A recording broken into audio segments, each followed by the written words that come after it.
Setup, still trying to get all this new technology figured out. I have nothing better to do with my life than agitate Brent. So, you know what? You look like Slash right now.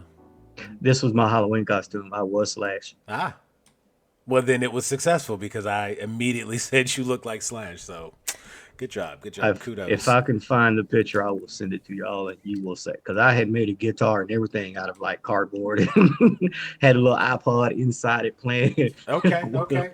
I mean, it was ridiculous. That's how you got to do it. You know, I've not done any kind of dress up or cosplay in many years. And yeah, but it's hot though. I should change that. I should get out there, do some cosplay. Just need something. You know what? I think once I get this new membership to whatever my wife is going to sign up for, she wants to get one of those big interactive mirrors that allows you to like work out in front of the mirror and have it talk to you and stream real audio and video and stuff like that. So we'll probably get one of those, and when I do, and then I can, I get the physique. Then I'll start doing some cosplay because I'll feel accurate to what I'm cosplaying. I mean, you can put fat in front of anything and be an accurate cosplay. Right, but see, that's the thing. I have this.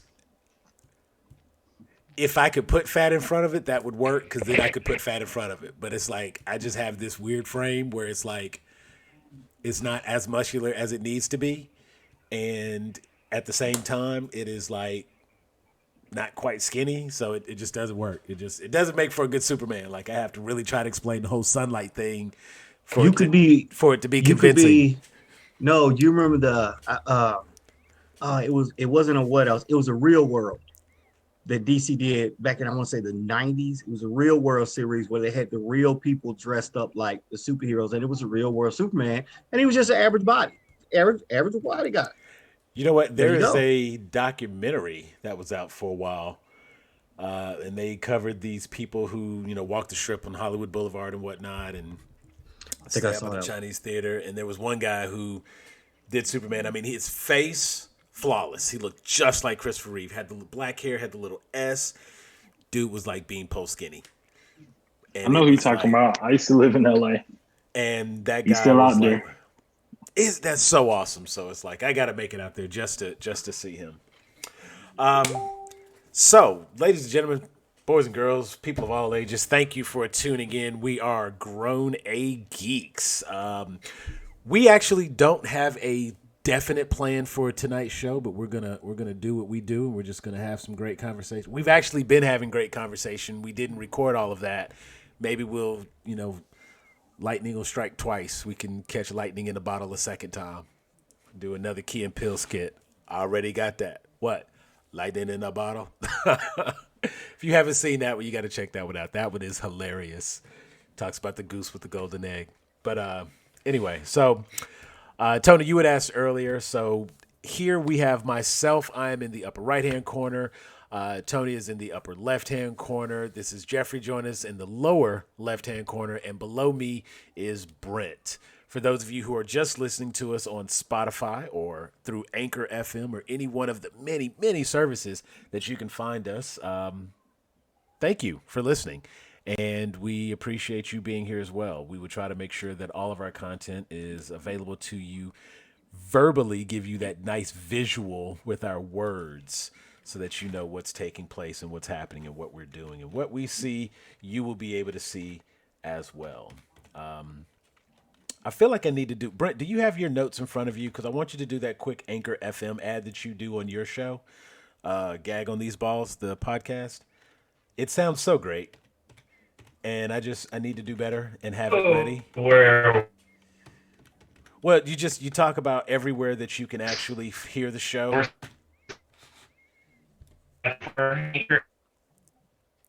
Ooh, what's happening with your audio? I can't throw the ball to you and, can't fumble it. But at the same time, he was on,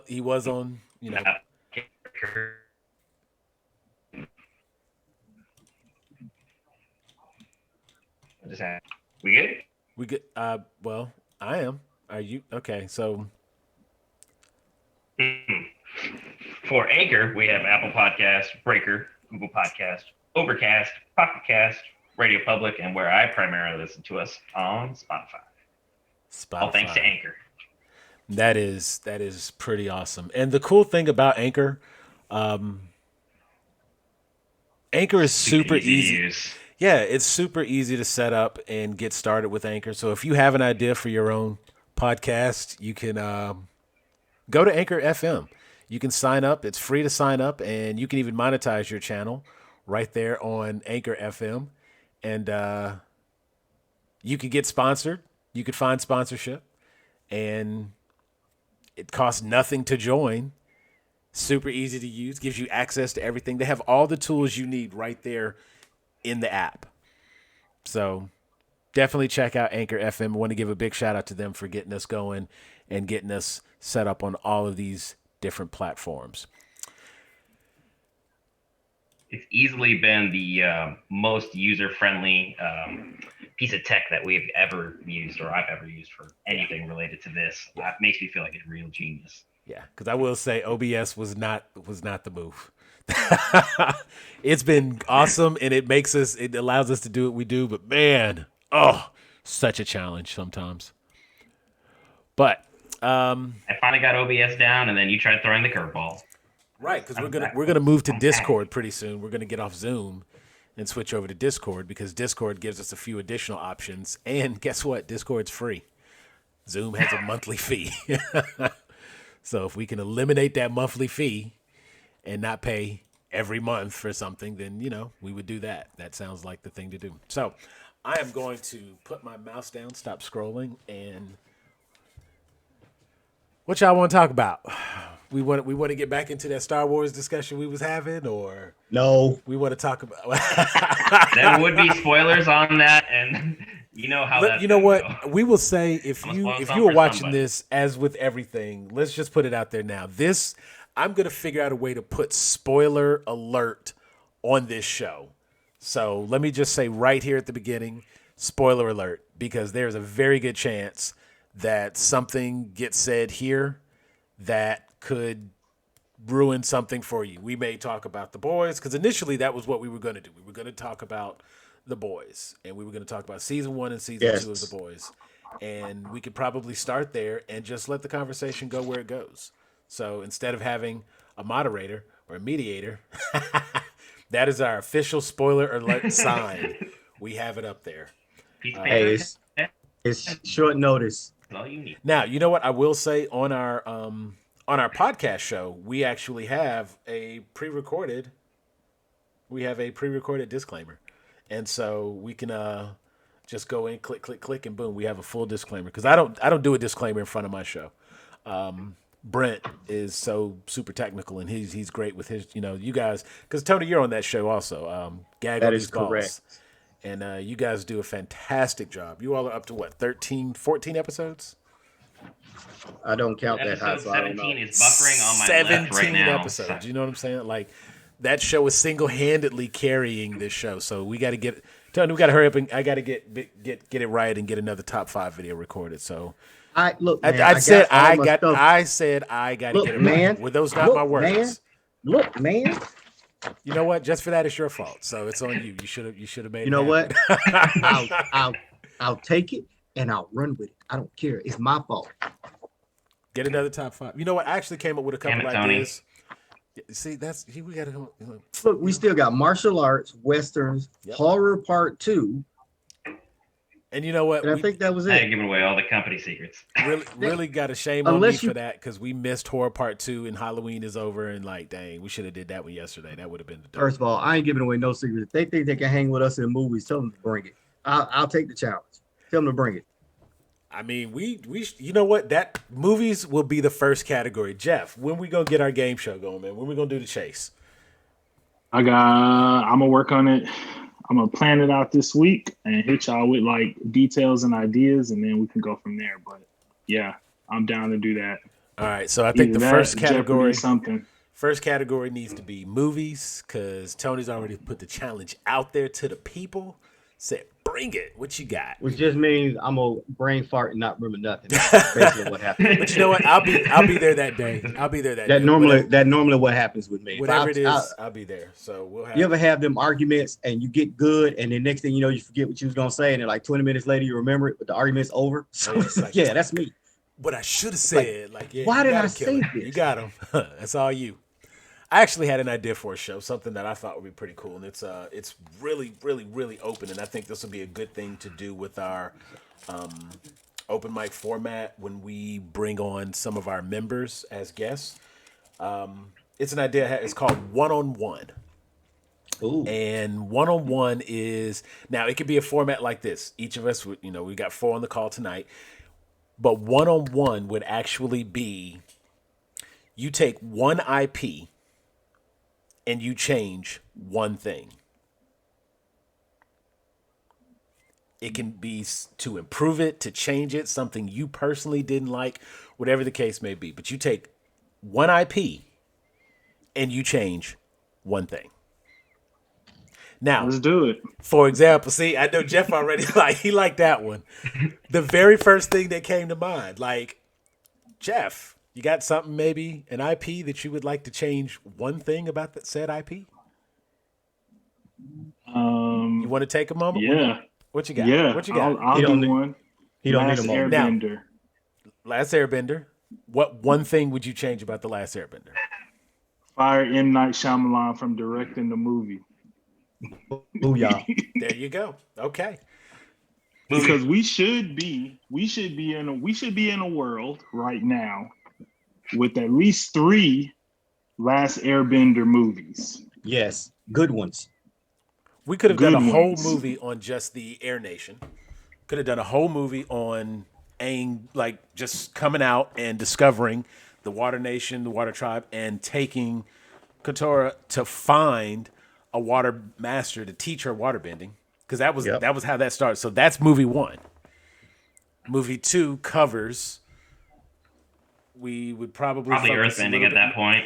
Earthbending, but we would also put a nice focus on Iroh, and we would cover that portion as well because we got to get Zuko and got to get his transition.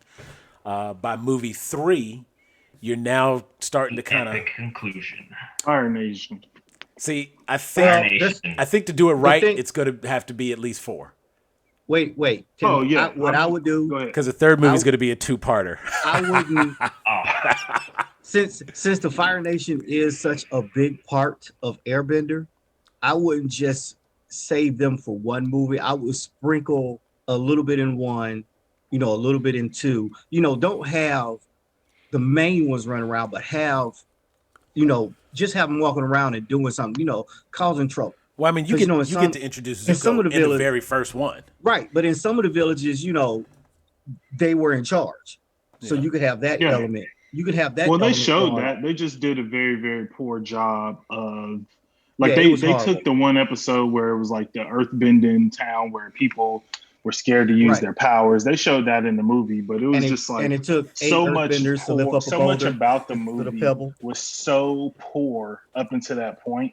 You're just like, I don't care about none of this. I'm gonna tell you now, when I went to the movies to see that, I went to the movies. I was visiting my wife. She was in grad school at Stanford. It was my birthday weekend. Ooh. I was reading reviews and people are like, this movie's terrible. And I'm like, you guys just don't get it, man. None of these reviewers watch the show. You guys don't understand what you're watching.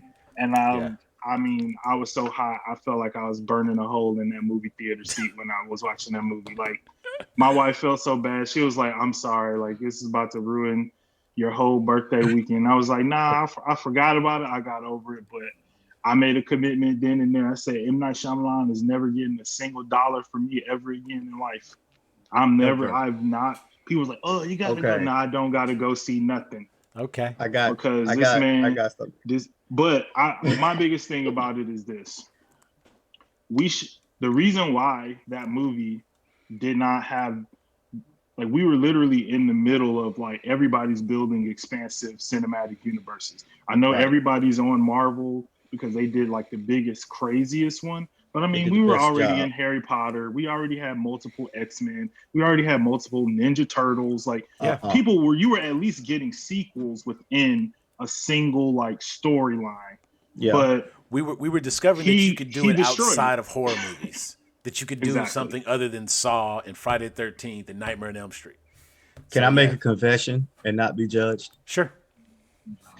I actually watched the last Airbender movie and thought it was good because I never watched the animated Airbender until after it. So I actually thought it was good until I saw. You were one of those few people that was like, I don't know what everybody's talking about. What are you talking about? It was actually pretty good. Everybody's like, bruh, no, it wasn't. And then I finally saw it, and I was like, ooh, yeah, that's really that bad. was bad. That's like really better. And my thing is, everything that was bad about it was directly tied to M. Night Shyamalan. Yeah, I don't think it was. He's the one who chose that little boy who had never had any acting experience. He just shaved his head bald and did a martial arts. Seriously, this is how he got the part. He shaved his head bald, did a martial arts like exhibition video thing in his basement, sent it to M. Night Shyamalan, and they were like, "We got to get this kid." If that's the case, why did we not get who was that really popular? It wasn't even a Vine video, but he was like one of the first memes. We should have got Lightsaber Kid back then. Oh, the fat guy? Yes. Yeah, he should have been in Star Wars. I would have watched all of them. He should have been like the Jedi Master, one of the worlds nobody knew about. I would have watched every single movie with him in it. You know what? I liked him, and I thought that he was one of the more positive memes, and you know what I'm saying? Not like backflip nunchuck guy who lands on his face. I was just about to say like, the dude, the afro. Like, come on, cuz. And then he tried to play it up like, no, I'm okay. He just falls off. Yeah, bro.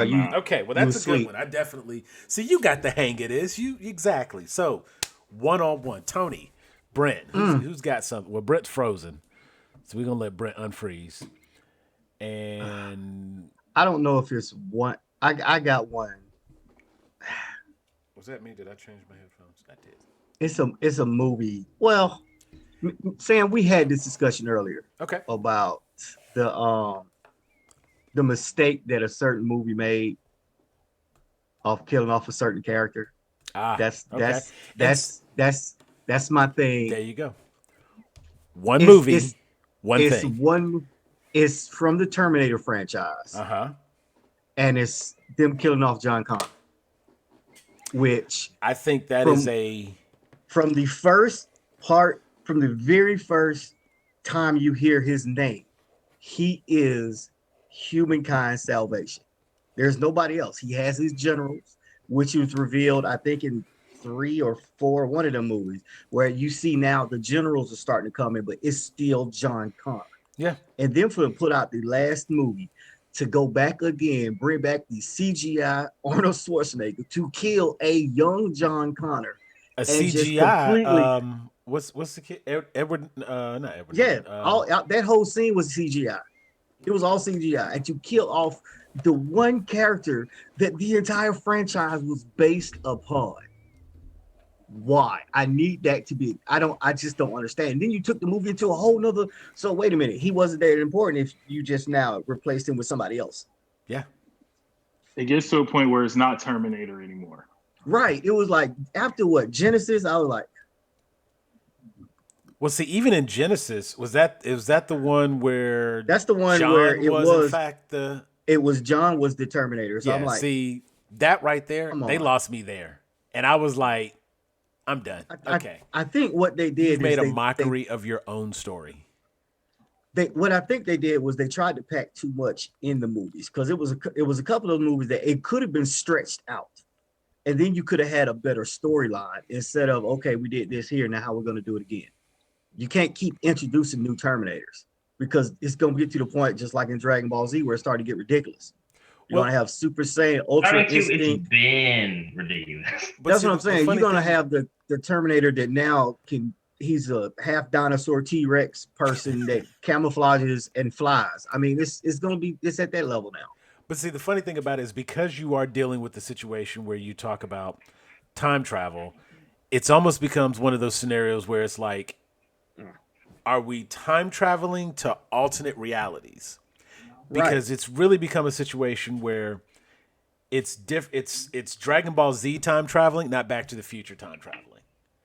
Right. If you go back and you take out John Connor, what has happened in the future has already happened. You can't undo that. Whereas they've presented it this whole time like it was Back to the Future. If you change something here, it changes the outcome in the future. So the whole idea is, if we keep Sarah Connor alive, she can give birth to John Connor. If we keep John Connor alive, he can be the salvation for mankind. Well, how did we get to the point where John Connor was in fact a Terminator? What universe was that in? Because that couldn't have just been the natural progression of things. Because then it was Barry Allen's fault. The Terminator. Damn it, Barry, messing up the timeline again. Barry. But when you go back to even the, I think it might have been the fourth Terminator, that the one that had Christian Bale and Sam Worthington on set. Right. See, even on that one, that was when they were kind of talking about. Was it Salvation, right? I think that one was Salvation. And, Sam Worthington, he was a different version of a Terminator at that point. And so we were already starting to show some alternate patterns of what's taking place. But it still came down to protect John Connor. They didn't make that mistake. They came around with this other one, and now you've got, so now it's the girl that's important. That's just literally a scenario where it is, in fact, another timeline. See, and that's the thing. That's the only way that's acceptable. Right. It's the only way that's acceptable. You've got to be looking at an alternate timeline, and it's a different dimension or something like that. So that is, Well, and I think, too, the whole point of it is just like every time like Skynet loses, it's AI, so it adjusts. So even if things change, I mean, as long as the creator of Skynet is still alive and the parameters around which Skynet gains sentience still happen, then all that stuff can still happen, because Skynet is just a program in the future that's just like, all right, we sent something back. The X-Men cable tornado comes and undoes or changes whatever. Skynet is like still Skynet and still has its like. But that's what they did. So remember, that's what they did. Information, that data is being uploaded to some sort of satellite that Skynet is going to access at some point. That's how they keep making the modifications in the future. Because that's actually a pretty dope concept when you say that. Well, because they would be able to monitor like temporal disturbance or whatever science words we want to use for somebody going back in time. You know what I mean? Time cop. And Jean-Claude Van Damme won't allow that. They'd be able to mark like, okay, this because it would be on the news, right? Yeah. All these women named Sarah Connor got killed. That's in the news. So that's in there. There was this crazy Los Angeles like car chase scene with a motorcycle and a little boy, blah, blah, like that's on the news. So that's canon. You know what I mean? Skynet doesn't have to be like inputting the data. All it's doing is mining the data from, like, now it's Google. You know what I mean? You have to think about Skynet more like Google, where it just has all this information. Super Google. And it's been put on a path to human destruction. Interesting side note that just came to mind the other day. I forget what it was I was looking at or watching, but it made me think of the show A Different World. And Different World made me think of Whitley and Dwayne Wayne. And then that made me think that Whitley was supposed to get married. She was supposed to get married to the actor who played Miles Dyson, who was the creator of Starnet. So you can thank Dwayne Wade for the Terminators. It's his fault. Whitley marrying Dwayne Wade is why we got Terminators. Form of protest. What's up? Or it's an alternate dimension where Whitley doesn't marry him. And then when Dwayne Wayne becomes an engineer, Here we go. Dwayne Wayne goes to Here we Japan go. and becomes an engineer at But whatever no, that is. let's remember though. I want to say it was in Terminator 3, Rise of the Machines, where they specifically said that no matter what they did, the outcome was going to remain the same in the future. Yeah. They said it. They said no matter, the Terminator's job wasn't to save him; it was to get him to this point in reality, so he could do his job. There was no way to stop Judgment Day. Right. Now, they weren't going to stop Judgment Day, and he had to get him to the point where he could survive. That way, he could bring mankind back. Right. Like I said, he's supposed to be the savior. He was the key. So when you killed him off 2 movies later or 3 movies later, now you just killed, because the first 3 were solid movies for a trilogy. They should have stopped there and just said, okay, Judgment Day is now guaranteed to happen. Boom. That's a great ending. Okay. Now, not everybody's going to have a happy ending. We need movies like that. We don't need to see people get saved all the time. We need those movies. It was like, damn, that really just happened. I mean, how many horror movies do y'all watch that when something bad ends the movie, you're like, damn, that was messed up, but you're happy about it. You're like, that was a great way to end that movie. Because some people deserve to die. You know what I'm saying? Like, not like it was. It's always fun to root for the bad guy, especially if you have a good bad guy. You know, and Arnold was a great bad guy. That he was. He was. That he was. So when you come back, actually flipping all that back around, it was horrible. Like, I think Terminator 2 is a better movie, but I think Arnold is better in the first one. He is. As a bad guy. Overall, but T-1000 is dope too. Overall, Terminator 2 is the best movie, but yeah, Arnold's best portrayal was in 1. I'll give you that's. What do you think about this suggestion? I like your suggestion. If I was gonna make a change to Terminator, what I would do is, instead of because kind of the way Terminator works is like they send a robot back to like whatever time like we're in when we're watching the movie. So like the year that it was when Terminator came out is the year 84. that 1984. 84. So it's 1984 in the movie, and then when T2 comes out, it's the same. 91. Like we're watching it currently, right? Yeah. I feel like it could have been interesting to be more on like instead of going forward in time and sending the Terminator back to times that are getting closer and closer to Judgment Day. Because I feel like the whole point of the first Terminator movie was not that necessary. Like they sent the Terminator back to kill Sarah Connor, but instead of focusing on Skynet sending the Terminator back, focus on the Resistance sending people back. And so now let's go back before Sarah Connor. What if the Resistance is like, actually, we're realizing that this whole John Connor thing is what's pushing us to Judgment Day. So why don't we wipe out the whole Connor bloodline? And then there's no Skynet, there's nothing. And so instead of going back to 1991, Terminator 2 goes back to 1975, and you're trying to kill Sarah Connor's parents. And then Terminator 3, 1950, like you're putting the Terminator in different settings. And now the Terminator, because I feel like the thing that made Terminator 2 work was Arnold saving the kid. And so now you have Arnold as the good guy, but the roles are flipped. And then it's really about are we looking at a fish out of water kind of story here by having a Terminator in different time periods? Jeff gonna have a Terminator back in the Wild Wild West fighting cowboys. Why not? Why not? Back to the Future did it. He gonna be getting lassoed and drugged behind. Let's free the slaves. Let's do it all, Skynet. You know, like Skynet, let's come up with the best possible outcome. Let's think Columbus the numbers when he lands on the shores of America. Send the Terminator back, blow that up. He blows up the Mayflower and none of this happens. That'll stop it all. I need your hat, your boot, and your ships. You need the buckle. Y'all are retarded. I love y'all. Okay, I love that's you need the biggest buckle you have. That's a really good one, Tony. Terminator 101 for Terminator. Brent, one on Ninja one. You Nickers. kind of see how this is working. What you got? Anything that you thought of that one thing from one IP?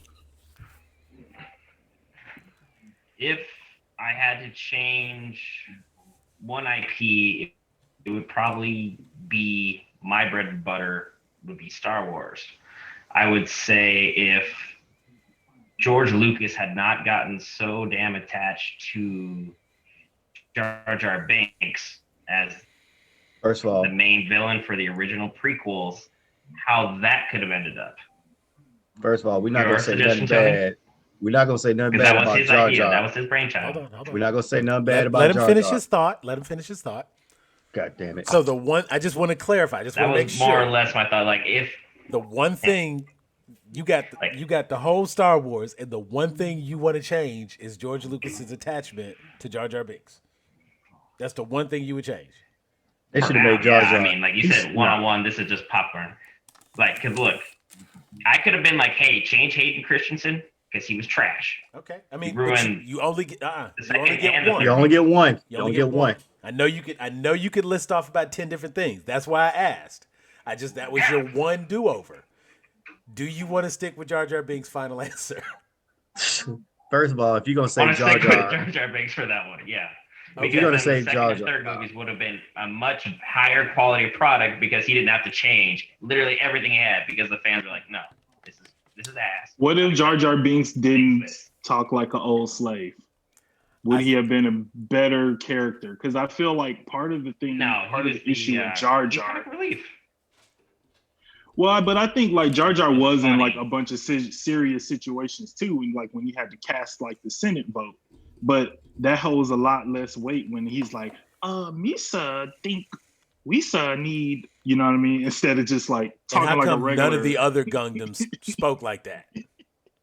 I think he was like I question all black people. He was the slow one. He was the slow one. He was the one that got dropped down the hill. Like back in Sparta, he was that one kid that got thrown up and survived. No, he even said that they kicked him out the village a couple times. Like he was that. I'm talking about as a child, like they do in Sparta. He was a village idiot that was rejected.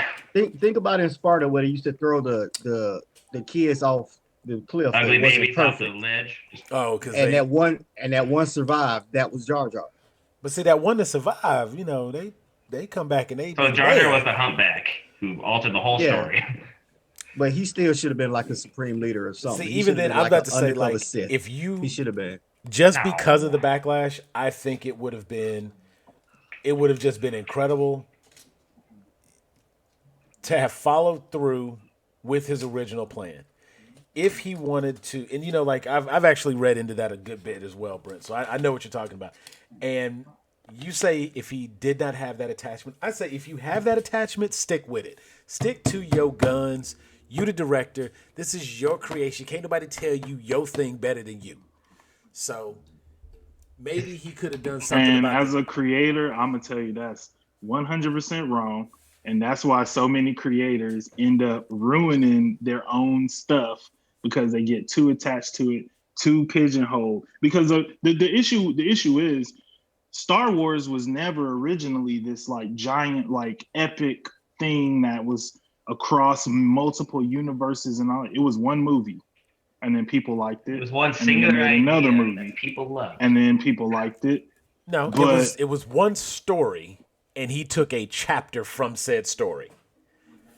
Because even the portion that the original Star Wars movies saying, well, this one's going to be a fan favorite. No, and I get that, and I I definitely say that you roll with the punches, you make the adjustments. So in that regard, yes, but it still comes back to George Lucas can be open to ideas, he can be open to input, but it is his creation, and at the end of the day, it is just input that he's getting from other people. Nobody can tell him he's wrong about whether or not something is or is not. Because he's actually the source who says, oh, this it will not sell, though. This will be how this goes, and this is, these creatures are such and such and such and such. Now, if somebody says, well, what if we did this with the creature? He's like, oh, yeah, I like that. That's a good idea. Okay, do that. Cool. But you have to also factor in like 30 years of Star Wars being licensed out to other creators and creating things that Star Wars fans latched onto and considered part of the Star Wars canon universe. So if you're going to do that, you have to get to when you come back in 30 years and there's been 50,000 books and TV shows and video games and all things that are, yes, based on your initial idea and initial creation. However, the details have been fleshed out and controlled by other people because it doesn't, like, yes, it's George Lucas, his name's on it, but he's not signing off on every single detail in every single book. That's why we have like the canonical issues that Star Wars has. Gotcha. Once you get to that point and then you slide in 30 years later, like, I'm gonna make a movie, it's my baby, this, that, and the third. You can't ignore the fact that these fans have made connections with things that maybe you didn't think were right, but you allowed to be put into the atmosphere with the Star Wars name on it. Now you're asking people to like undo stuff. And that's the issue though, like we were talking about earlier, that Star Wars has now. Even with Jar Jar, like the whole story from the prequels, those 3 movies, there is nothing that was introduced in the prequels, with the exception of midichlorians, because that was just fucking stupid. But there was nothing else that was introduced that conflicted with anything else that existed.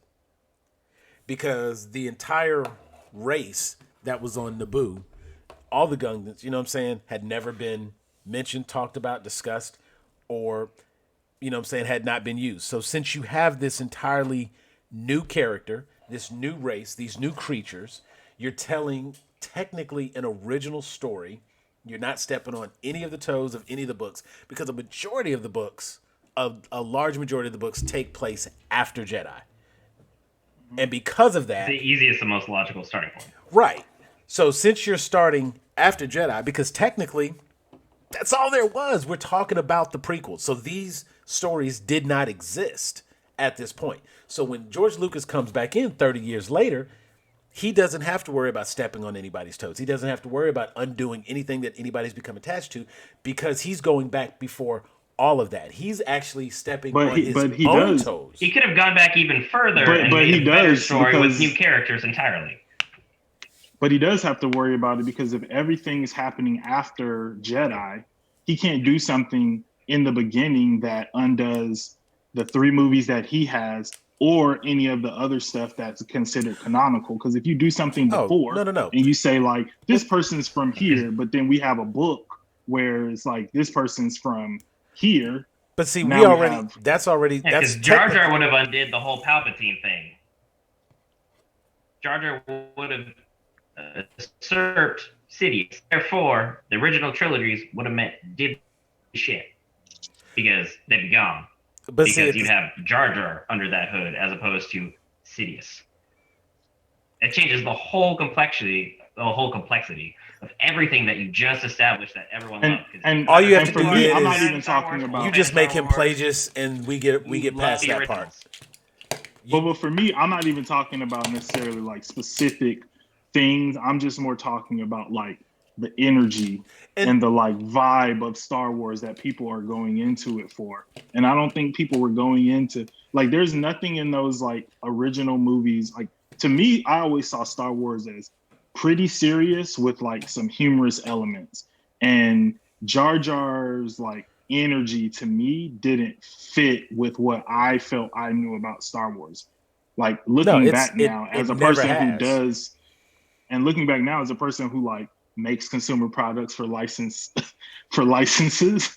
that's like, okay, that it feels like a cash grab. It's like Baby Yoda. Like, they're doing the smart thing with Baby Yoda where he's like using him sparingly. He has like crazy powers. He's pretty cute. You can put him on stuff here and there, but like the Mandalorian like thing, it's about the Mandalorian. It's driven by Mandalorian. It's driven by Mando. You know what I mean? Even though the story is about now moving into season 2, the story is about finding the child's people and where he goes. It's being driven by Mando. And if they had done that with like a Jar Jar Binks, where he's not in all the action and being central, and we don't have like the comedic scenes in the war where he's like tripping over himself but still shooting everybody and somehow, like, you know what I mean, stuff like that is where you start like you really get that disconnect, like the essence of Star Wars, which is why when you say like, yeah, like George Lucas ain't have to listen to nobody, but sometimes as a creator you should. I'm not disputing that part of it. I am saying that his idea, and maybe it's just maybe it's conflicting some of the things that I've read, but initially the whole idea, or first of all, it's already just a fan theory that Jar Jar was even going to be a Sith Lord. It should have been. Nothing. Let me just clarify. That was not canon. That is not. George Lucas has never signed off and said that was his plan or what he wanted to do. He straight up said the idea, the context was when you look at the way he had bigger plans for that character. He said flat out, "I had bigger plans for the character." And then he got kiboshed. And that is all he said, and he gave up on it. And all I'm thinking is, once again, and this is just, you all know how I feel about directors. These people, they have the vision. They've written something. And if they've proven that they can write something, or their team can write something, if they can go somewhere with it, if follow them. See, like, show me what you were going to do. Because when you alter, if you take if J.J. Abrams, had done 7, the 8, Dark Empire 9 trilogy. That's all he needed to do. That was it. If he had done 7, 8, and 9, put it out. Break movies. I mean, but at the same time, as a director, I'm sure you want to take an opportunity to do something that hasn't been done and do something new and do something different. Because if you're just directing something that already exists, it's going to automatically be compared to that. And if that was good, that raises the bar. But if you come out and you create something new, you have the opportunity to stand on your own. You can now become the comparison. If one person had done these last 3 movies, I think that would have made a difference for those movies. Because, and that's not even my one-on-one. That's just to go with what you're saying as far as Jar Jar. If Jar Jar had done whatever it was he was supposed to do in the prequels might have been different. Because when they started doing the prequels, the very first thing that came to mind is like, oh, we're doing episodes 1, 2, and 3? That's dumb. I already know how that ends. Rogue One. I already know how that ends. It does not matter what happens in that movie. I know how it ends. There is no changing that because it's already been established. Many Bothans died for this data. There were not a single Bothan. Yeah. You know what I'm saying? So it's like, I don't feel like there's that shoehorn isn't a roadblock, because obviously you can still do it. You just know that whatever you do, you got to get here. I don't care how you get to this road. Just make sure that when it's over, at the end of this hour, 45 minutes, end of these 2 hours, you got to be at this spot. If we don't have the Princess's Cadillac Cruiser being chased by this Death Star at the end of this movie, you have done something wrong. And that's exactly where it was. And that's Rogue One. They got there. And I feel like they could have done that with the prequels. You have all this other established content, everything that's already out there. All you got to do is get to A New Hope. That's it. That's all you got to do with the prequels. Do whatever it is you want to do. Get to A New Hope. So, or you could have gone with a completely different story, because there's so many different trilogies that you have throughout all of the Star Wars expanded universe. You could have be like, hey, I love what you wrote that off. You make that into a movie, like Knights of the Old Republic with Valkorion, Archon, and Vexen. You could have just done Dark Empire, thrown a complete new spin on that. I mean, the Jedi Wars, the Sith Wars. I mean, a movie with just covering the whole formation of the Sith. I'm down. This whole balance of the Force bit. I mean, and of course, it's one of those things. Like, again, keep in mind that I feel like oftentimes when movies are made, especially large epics like something like a Star Wars, you know what I'm saying? They are made for the casual person to go and enjoy. Episodes 1, 2, and 3 were not made for Star Wars fans. They were made so that people who have never been to see a Star Wars movie could go see a Star Wars movie. AKA my generation. Technically, every movie that's made is, in a sense, made that way. It's a bonus when you can walk in and you're in the exact same set piece. When you have the, like anytime, like they've done a lot of these movies where they film two movies back to back, or they have the first movie does well, they're going to do two more movies, so they record movies 2 and 3 back to back. That way you have all the same cast, everybody's in the same time frame, you get the logistics are correct, people are where they need to be for different scenes, and maybe you go ahead and you film a flashback scene that's going to be in the third movie in the second movie while you're filming that same scene as it takes place. That way you get the main shot and the secondary shot. You don't have to do a reshoot at the third movie. I mean, it's a bunch of different ways. Exactly. You know what I'm saying? A bunch of different ways just so you have it. There's so much that they could do with Star Wars because so much has come out in 30 years that I could not make my one-on-one be tell a different story. That's not fair because so many stories have been told. Just tell your story better. Okay, fine. If we're gonna change, No. I'm good. I'm good with your Jar Jar Binks. I am good with your Jar Jar Binks. I have no problem with that, and I agree. I think Lucas, you said he shouldn't have been as attached to it. I say he should have just followed through. Don't puss out. Like, you're George Lucas. You can do it. It'll be okay. Because it ain't like he was going to be broke afterwards. He sold out anyway, so I don't know. At that price, is it really selling out? Well, when you're selling all of your creative ideas to somebody else, yeah, it's still selling out. How much was it? He sold literally everything he put. How much was it? It was like $5 billion. Oh, okay. It was $5 billion, yeah. To a single person? Disney. Right. So, which we all know, Disney does not have original ideas. They just, take other people's ideas and then make great movies. They have a few original ideas. They have the Disney Channel, and I see Disney original all the time. I don't remember That's So Raven being an old. They copy and paste. Right, like that wasn't. Like I'm gonna give Disney their props. They do Disney originals. Sweet Life. That was totally original. Like, all right. I was, what? My one-on-one was going to be Star Wars, but I think we just kind of chewed that up, so I'm going to leave that one alone. I appreciate that. Because some of us don't like Star Wars like that. My bad for stepping on your toes. I should have asked. Oh, no. I gave you the floor first. Mine was very simple. Mine was very simple. I'm good with everything as it is because, it is what it is, and I've dealt with it. The one thing I would change, I would have made Rey a Kenobi. Simply put, I would have closed that up just that way. Having to be a Palpatine, I think you would have been able to change out the third movie. You could have done a little bit different. You could have actually taken the focus off of this. Hold on, real quick. You could have taken the focus off of the Skywalkers by making it seem like ultimately this whole story has actually been about Kenobi. He spent the most time with that particular lightsaber, so the lightsaber was attuned to his bloodline just as much as it would have been to the Skywalker's bloodline. So. Okay, so for somebody who has not seen no movies but the technically first 6, okay, I know Kylo is a Solo, right? Sure. I don't know what Rey is. Yep. Rey don't know what Rey is. So she's a what? Really? Palpatine. Yep. All right. Well, she's an offspring of a clone who's offspring of a clone. Really? Yeah, she's a dumb character. Yeah, it was. Hey, cool diversity. Yay. And y'all know how I feel about clones. We don't like clones.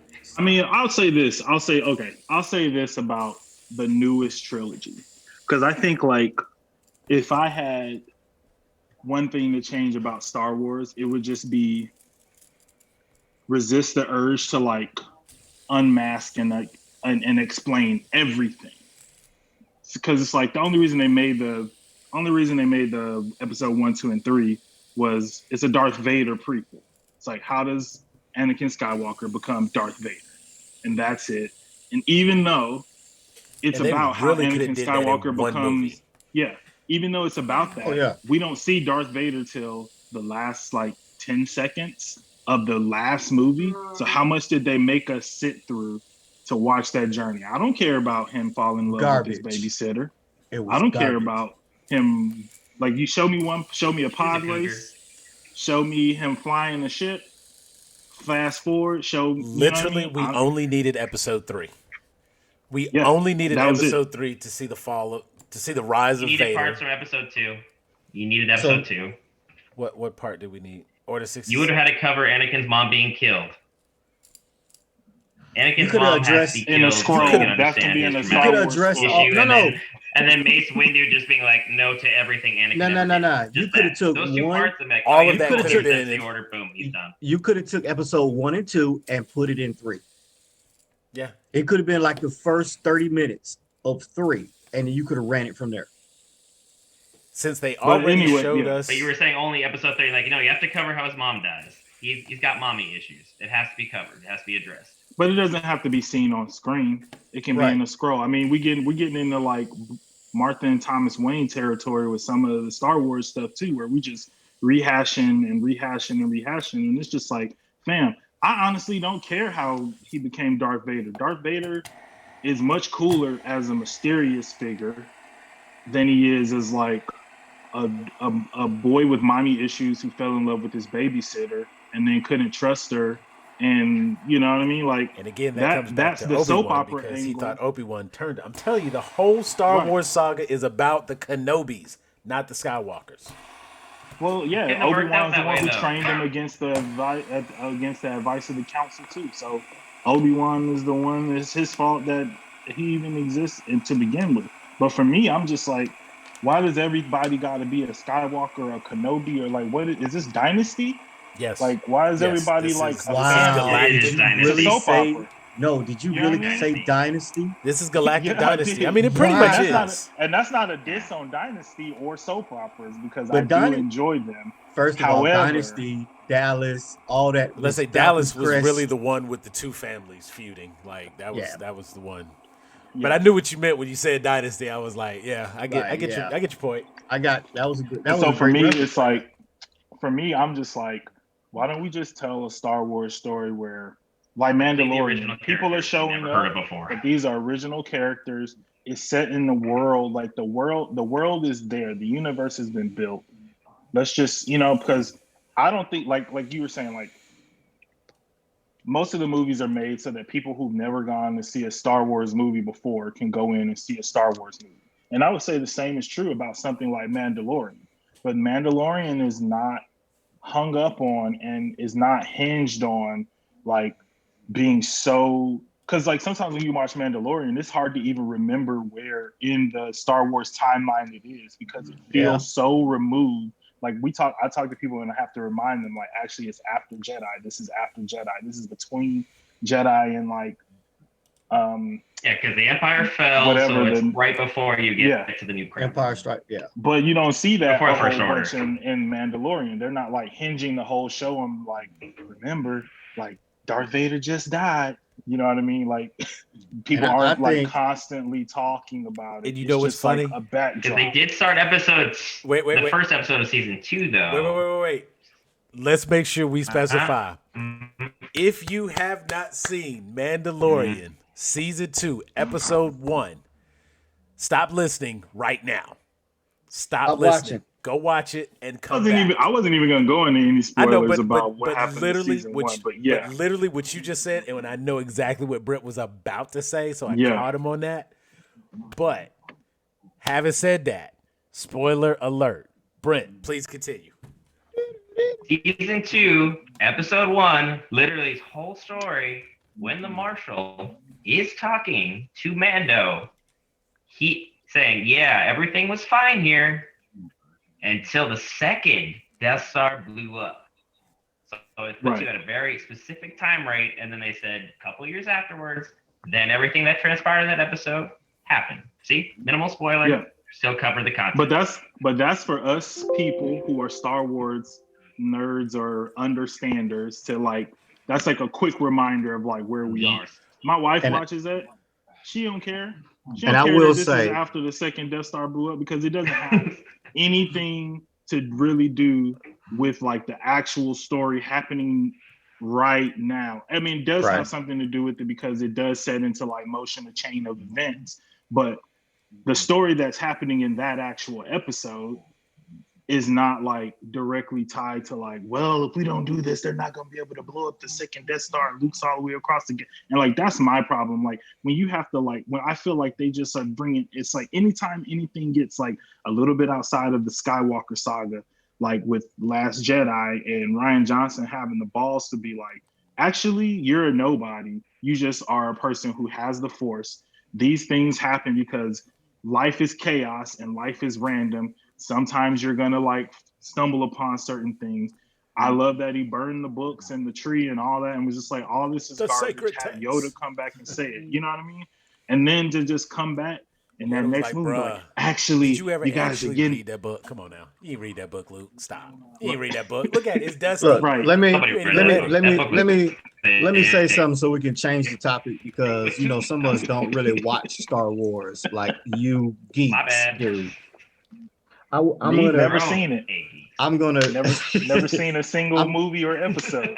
I'm gonna piggyback off of what Jeff said and agree I don't have Mandalorian right with here. what he said. Well, you're on my time. Silence. Can't So even I'm say gonna something, Sam. See, couldn't even do it. Go ahead. I couldn't be quiet, Brent. So so I'm gonna go back to what Jeff said about how people who don't watch Star Wars, this is for them with the Mandalorian. Like I said, I've watched the original 3, which became the second 3, which I enjoyed the most. And then after that, it started getting too convoluted for me to follow. But I can say I'm enjoying the Mandalorian because the story, you can follow it a lot more easy. And even though I don't know as much as y'all do, I still was picking up on stuff like, oh, I remember that. Oh, I remember that. Like, of course, the newer stuff, I'm not going to know because I really haven't sat down to watch the movie because I just don't want to.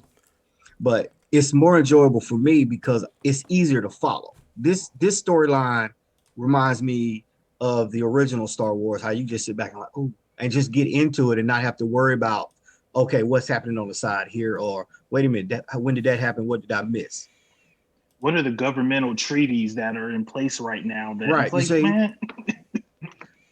It's like when he pulled out the certain stuff, like Kay said, I was like, I remember that, and that was then. And it's like, oh, he did that. Oh man, that's cool. Now, then I could start start piecing together where exactly in the timeline that I could remember it was. I'll give a good example of how Mandalorian does this, and this is a huge spoiler because in episode 1, we see Homeboy come in the Boba Fett armor, right? Right. Mm-hmm. Now, no point in the episode does it refer to this is Boba Fett's armor, right? So if you are just if you're a Star Wars fan, you recognize the silhouette immediately. Yep. You recognize that helmet, that whatever, you recognize that armor immediately. However, the Mandalorian has done a good job of saying our armor is part of our religion. So for somebody who doesn't know Boba Fett off the top of their head, it doesn't matter whose armor that is. We just know this dude ain't supposed to have it.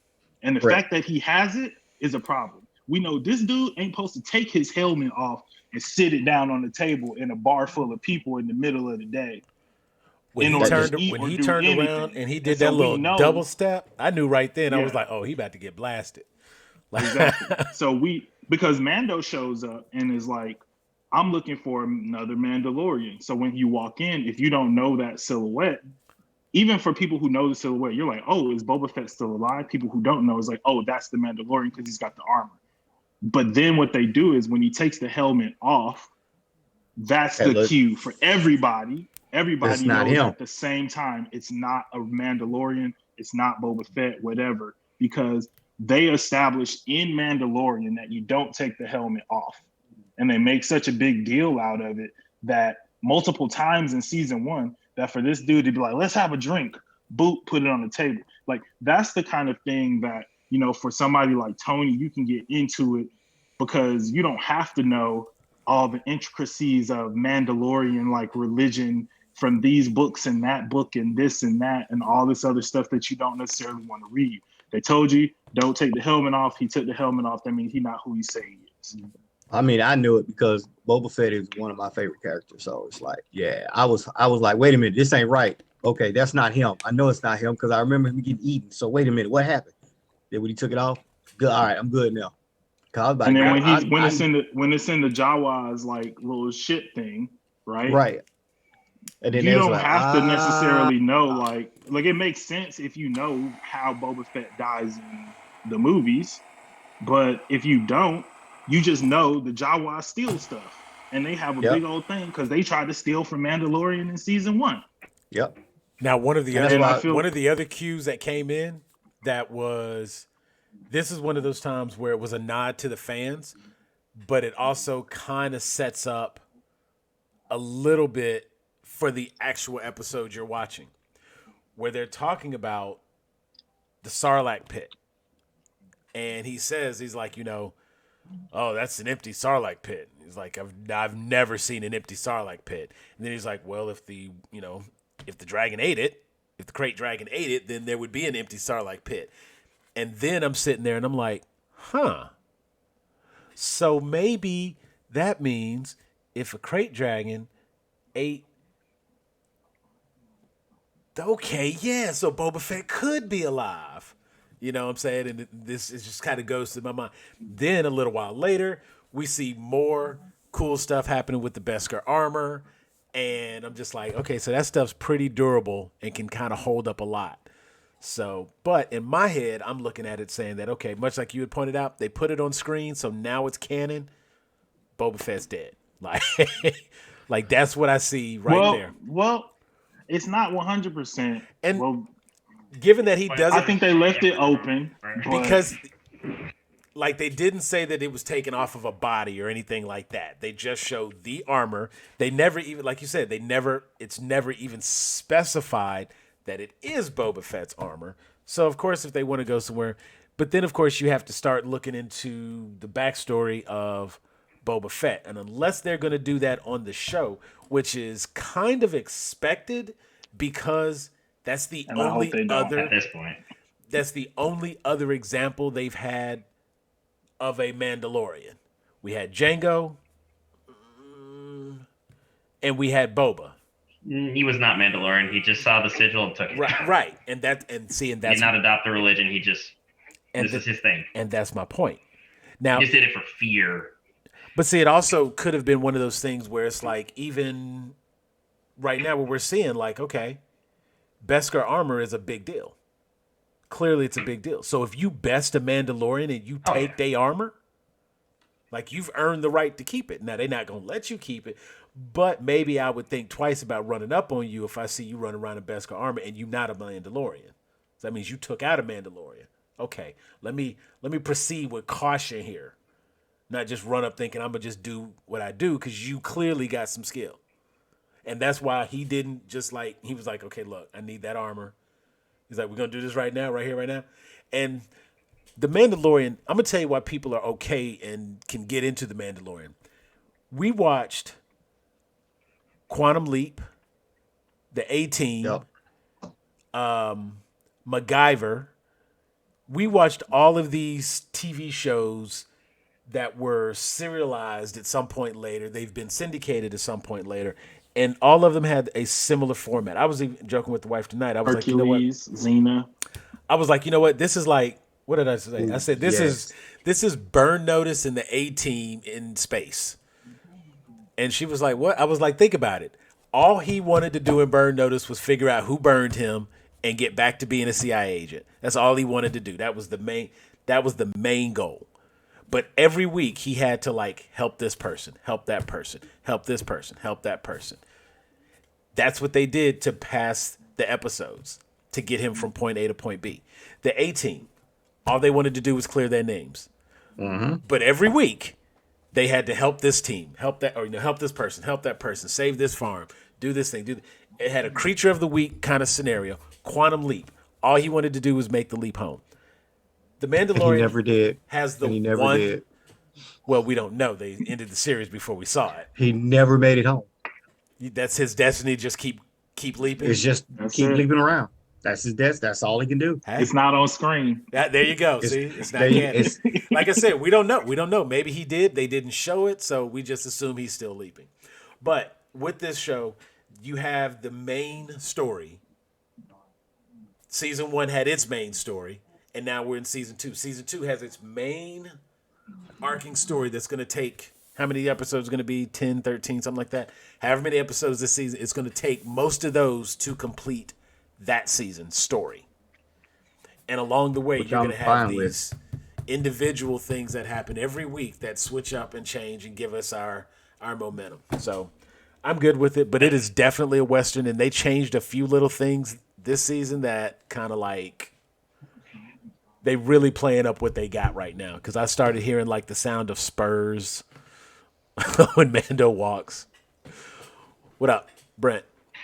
What I just want to point out before we get, while we're still on the topic of the Mandalorian, I just want to give so much credit to Jon Favreau, the director and the creator for all of this.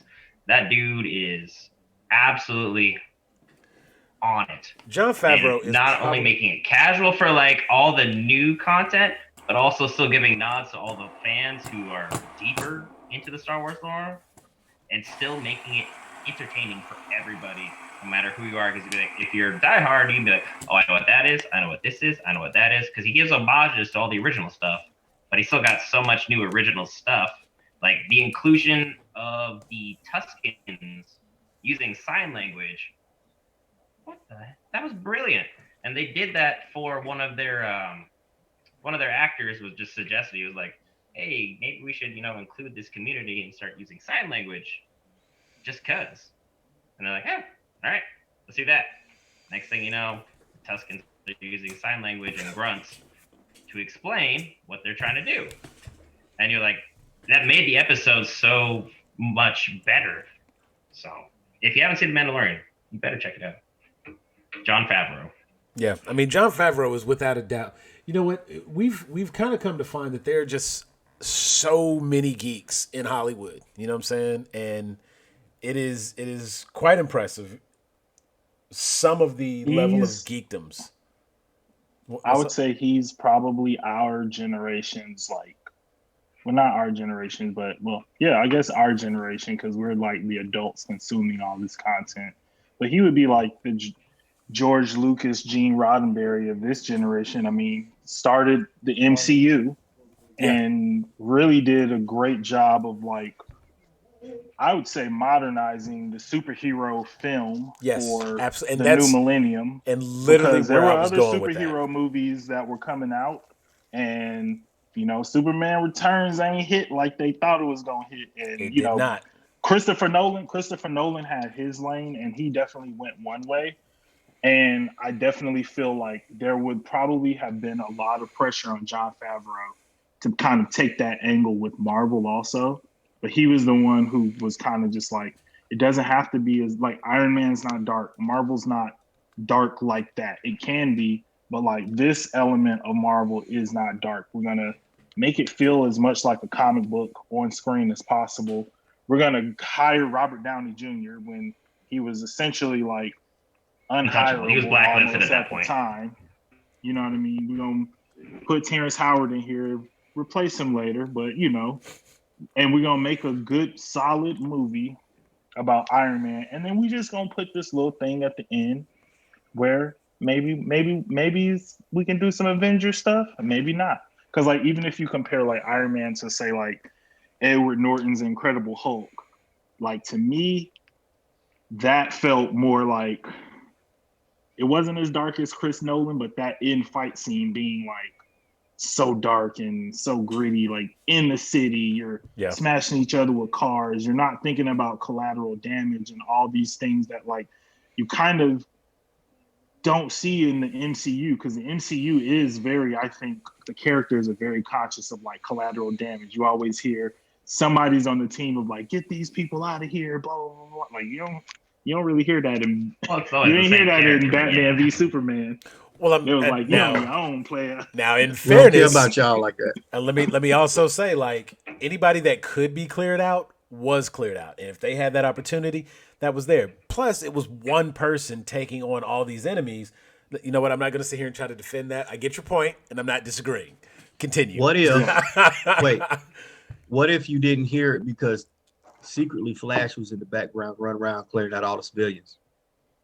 No, then that would be something to talk. He just like ran and pushed people out the way. That's what he did. Yeah, just like ding, ding, ding, smashing folks. Because see, at that time, Ezra Miller wasn't ready to do battle.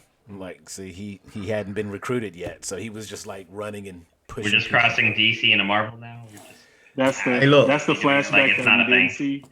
Okay. Holding on that little girl. What if it was Jay Garrick? I mean, what ifs and possibles and could be's. The point, and it wasn't on screen, but Marvel put it on screen, and I agree with that. And they do definitely show, but it's also like, you know, for me, it's just the like Chitauri is not the same threat level as a ship full of Kryptonians. Nowhere near. No. And nowhere near. But in the universe, they don't know that. Are opening in the sky. Right. Like in fairness, they don't know that. They don't know what level of threat it is. And all we've seen up to this point is Iron Man, human being, Captain America, human being, but experiment, not gone wrong. Sure. Hawkeye, Hawkeye, Black Widow, human beings, Thor.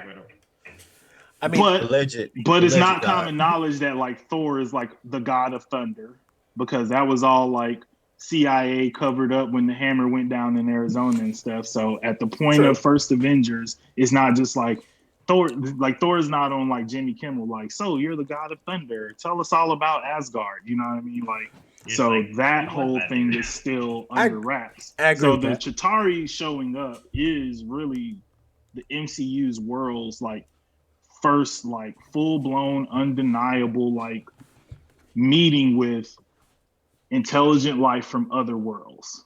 Agreed. And no, it's not anywhere near on the same level as like a Kryptonian, but Superman had already been a part of the Earth world, not for like that long, but at least they already knew like we have something that's somewhat on that level on our side.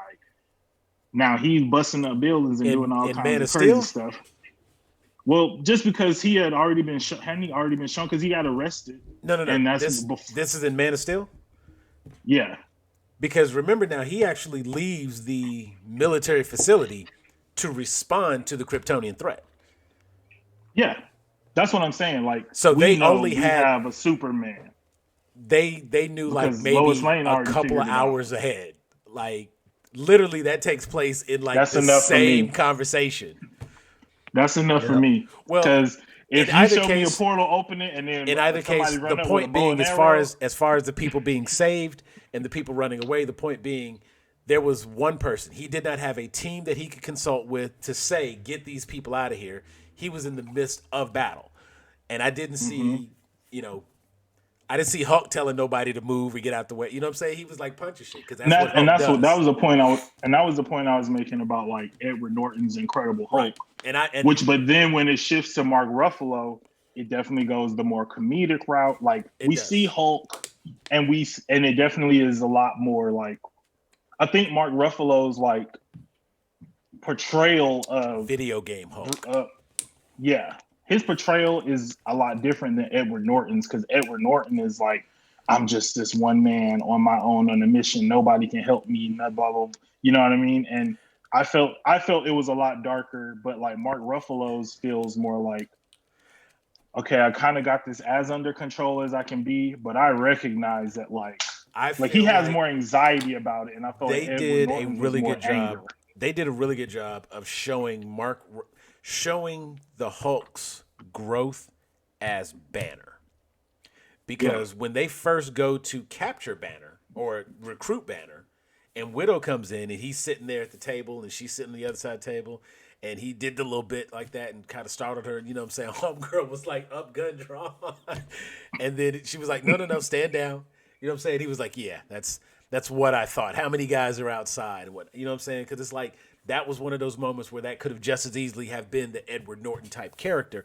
And then when he gets in, he's in the ship in the first Avengers when he's on the helicarrier and he's talking and they've got Loki's staff and he's getting upset and da. They're like, calm down, Bruce, calm down, Bruce. You know what I'm saying? And it's like, then he realizes he's holding the staff and he like finally sets it down and whatnot. When Loki like they've gone that distance to show his transformation and that he is somebody who is just angry all the time. And as time goes on, we start to see that Banner is starting to allow himself to be around these people and he's comfortable being around people for a change as opposed to just wanting to be on his own. Right down to where we get to Thor Ragnarok, and the moment he becomes Banner again, the first thing he's like, oh, where's Nat? Like, that's the first thing that he's thinking about. You know what I'm saying? And that's not the kind of thing that we would have gotten from an Edward Norton story at all. And so, yeah, I mean, credit to Marvel in all aspects. And I take it back, like you said, Jon Favreau really set the bar for what could be done with the superhero movie. And in fairness, showed us that we could get the explosions, we could get the, you know, the big comic splash pages and the panels and still have all of that. And it could still be fun. And it could still be, you know, have some emotional parts, have the comedy parts. It doesn't have to be a straight comedy, you know, and I think that kind of goes more to the character. I think certain characters require certain types of stories because Batman don't do well as comedy to me. Batman don't do well as comedy to me. You know, unless you're Adam West. And even then, it wasn't comedy; it was camp. Like unintentional. No. It wasn't comedy; it was camp, and that to me is different. But I look at it like I like what you said about like showing different stories too, because also you could throw Kevin Feige in there, just because he's like the one really pulling all the strings about like who's going to be what. And I think even the biggest thing now with like the Disney Plus platform is just like, I think the biggest thing that they're going to have to do is the biggest decision they're going to have to make is like which characters are going to be TV shows and which characters are going to be movies. Because obviously, and I feel like, especially with like COVID now, like some of those questions are going to be even like harder just based on like box office numbers, etc. But like for me, I've said this numerous times in the group. I just feel like X-Men, just make it a show. Just make it a show on Disney. Like I get the desire to like want to put X-Men on the screen and want to like give it the same gravitas as like what you feel like you gave the Avengers. But at the same time, like I feel like our culture holds television in a much higher esteem than previous like generations have. So whereas before you would have actors start on TV and then they would go to movies like Michael J. Fox and like all those people, because movies was like where you wanted to get to. Now we're seeing the reverse. People are doing like all these movies and then they get a TV show. They get, you know, some prestige TV show that they're going after, or they're just doing both.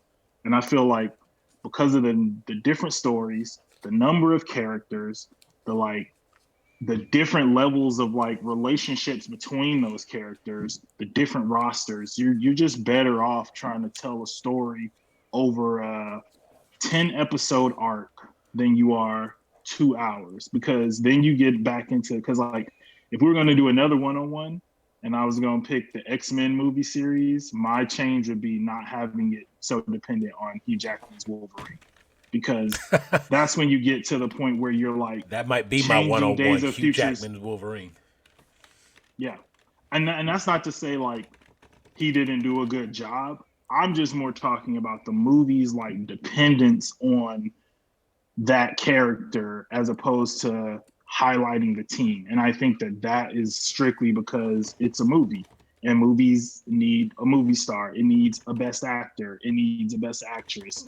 And then when you get to the point where you're doing Days of Future Past and sending Hugh Jackman in the past instead of Kitty Pryde, Wolverine instead of Kitty Pryde, it's like, all right, now we're bending everything a little too much, and it kind of it makes it feel like the people who were making the X-Men movies were just like, we're not as big of fans of the X-Men comics, as the people who are making the MCU movies are fans of like MCU movies. Because if you can make Guardians of the Galaxy work, but you can't make Days of Future Past work, you can't. You know what I mean? You can't make Dark Phoenix work.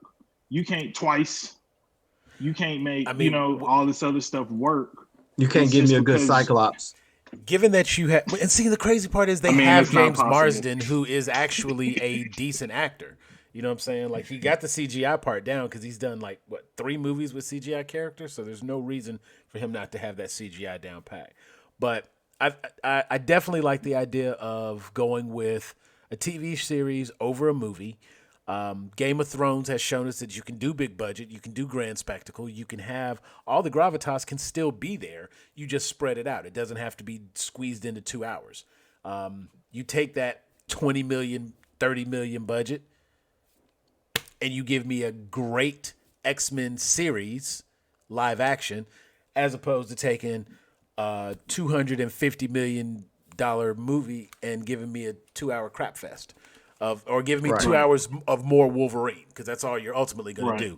Getting me either to Wolverine or showing me Wolverine or Wolverine. You know what I'm saying? Like, or cameos of Wolverine, right? Even Like, in the that's new ones, because we just can't let Wolverine go. Because that's where the money. You know what I'm saying? Like, and that is, and that also falls in. But it's like you don't need to do it. But then.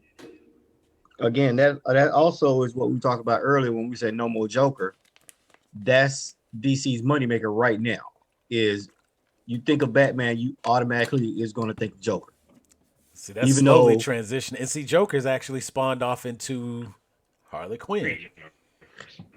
And now it's like the real people who actually read Batman will argue up and down that he has one of the deepest rogues gallery.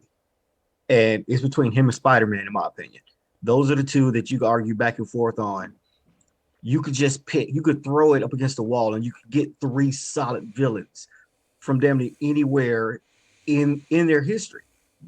You can even take freaking Calendar Man and make him a demented Saw-like person. Have you played the video games? Yes, I have. So I mean, that was great. You could it's definitely like you do can Calendar Man. Look at how they did Scarecrow in the game. It was way better than anything that was on screen. Any version. Cillian Murphy's a jewel, but God, they wasted him. Right. I'm like, they had the potential and they just let it go. It's like, stop giving us Joker. But stop giving us these characters. And that's the benefit of having like a Kevin Feige. As opposed to a Chris Nolan. Not even that. I think it has a lot to do with that Chris Nolan's path, which is different from Feige and what Jon Favreau did. Chris Nolan's path was realism. He wanted to ground right down to showing us. Okay, it's his call. He'll be back. We just lost Brent, folks. So when you hear us, readdress Brent and welcome him back, it's because he dropped out. He will probably be back in just a moment. But they went through the whole, like, when they did the scenes with Lucius Fox, and they actually showed, like, the demonstration of the weapons and whatnot. Like, every single thing they talked about and mentioned exists. It's all you want to be able to turn your head. It's all real stuff, you know what I'm saying? So it's like, yeah, this gear right here, this body armor, oh no, this is a spelunking kit that we developed, and you know what I'm saying, you can do this with it. This glider, well, we can modify this glider into a cape for it, you know what I'm saying? And it's like all of these things that we see and expect from Batman become possible and plausible and doable. And then you get to Marvel. They take all of that realism and it's like, okay, just enough realism because of what's required, but let's keep that comic book. You know what I'm saying? And I'm thinking to myself, you got this movie. Now, granted, Christian Bale, there's no Superman in his universe. You know what I'm saying? There is not an alien that can fly in that particular universe. In that multiverse, because everything there is grounded in real. And since they probably don't have aliens yet, it's not real. When you get around to Zack Snyder, the Snyderverse, the DCEU, it starts to switch up a little bit, and now we're getting a little bit more of the fantasy element back that exists in comic books, and it had the potential. Then we have Martha Gate, and that kind of derailed us for a hot second. But realistically, it's just something for people to latch onto as a shining example. Like, that is the road flare to let you know there's a problem. You're not on the right path. You know what I'm saying? And that's really all it is, because there's still so much good that you can pull from Batman v Superman and Man of Steel to say that it's not too late. We can fix this. By the time you get around to Justice League, it's like, nah, it's a wrap. And and when Josh which is why I kind of like with like Kevin Feige, because I feel like the Kevin Feige Zack Snyder comparison is a little more fair than Nolan, because Nolan's task was just to build the Batman world. Technically, I mean, he was a producer on Superman Returns. He wasn't the like writer director, so it wasn't like all under his hands. And I do think that they definitely had plans to like slide that like Ryan Reynolds Green Lantern, Superman, all that stuff. The plans were there to slide all that together and make it a Justice League on screen. But I think Superman did so poorly and Green Lantern was so pan that they were just like, all right, let's just make this a Batman trilogy. Don't put that stink on our good movies over here, and we'll just like keep it rolling. But with Zack Snyder, it was very clear from day one, the mission is to get to Justice League. And you know, like we had in the conversation we had before, it was just like the biggest issue was like skipping steps. Kevin Feige didn't skip steps, but the reason why is like, I will always give Zack Snyder just a little bit of an out, because you're talking to like Warner Brothers investors, their board of directors. Their board of directors is looking at Avengers make $1 billion. They're looking at Ant-Man makes $750 million worldwide, and they're like, Zach, we got way more famous characters over this. Make it happen, baby. We need Justice League in 3 years. And you know, and he probably argued to get those 3 years. Yeah, and on one hand, it's just like all money ain't good money, so you got to put it on him for taking the job and not just like saying this is impossible and walking away. But at the same time, he was given an impossible task, and I feel like he kind of did the best that he could. But even in what he did, there were things that we all felt could have done better. Which is why I mean, he obviously felt that way too. Otherwise, there wouldn't be so many like reshoots for the Snyder Cut. Because I could make an argument for that. I can make an argument. I mean, you can make an argument for it. No, I could make a legitimate. No, I could literally, I believe the reason we have these reshoots taking place right now for the Justice League is because the format is changing. Instead of it being a single movie where it would have just been editing and whatnot, now, because Tony, I think we were talking about this. Now you have a situation where you're going to have these 4 episodes, right? So you have to come up with natural breaks in said episode. You have to have a beginning, a middle, and end of each episode. As opposed to, you can't literally just play, pause, run credits, start the next episode, hit play, pause. You see, you gotta have. But then you can't make the argument that this is the Snyder cut of what came out. It's a different thing. I can agree with that to a degree. It's because unless you were going to put out a 4-hour movie originally or an 8-hour movie originally. Well, that's what the rumor was, that his original cut was 4 hours long, and before he got done shooting what he wanted to, he had to leave. And then they came in and cut half the movie out and did all these reshoots. So now what he's having to do is piece his movie back together, see what he has to work with, and then he has to edit it for TV. You can't, like Sam said, you can't run a straight 4-hour movie and then stop it at certain points. You gotta have the build up, and then you gotta have that shock and awe at the end that makes you want to go to the next episode. I mean, unless they releasing it weekly, we all gonna watch it at one time. I think they are If we releasing it can. weekly. Possibly. Okay. No, I mean, then that's that makes sense. like I will say, I'm it going to is. figure out how to watch It is my plan. I'm gonna watch the first episode the moment it drops to know if this is like what I'm planning on doing. But First of all, realistically, you're going to watch all 4. oh yeah, You're most going- definitely. You're going to. But I am honestly going to try to watch them less episodically and more as a single viewing. So with that being said, I feel like the first episode will tell us whether or not that can be done because the way they end the first episode will let us know if it's going to be episode, or if we can just like push play and sit back. so after that first episode drops and you watch it, after they all drop, I'm coming over. We could definitely do. That's what's going to happen. That'll work. That's going to happen. That's how it's going to have to be. I mean, like I said, it's one of those things where it's like, I know I talk a lot of crap about it. I mean, I hope it's good. DC making good movies is actually good for Marvel. Everybody. It's good for everybody who wants to make comic book stuff and wants to get into it. Like, there's nothing to be gained for me or for anybody here for this movie being bad.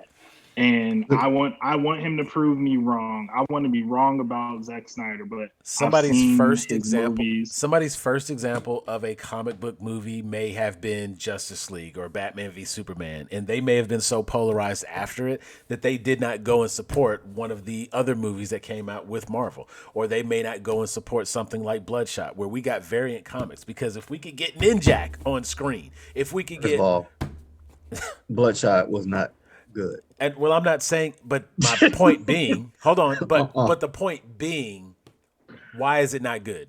Probably because of the casting and the directing and what was 100%. And what was thrown to it.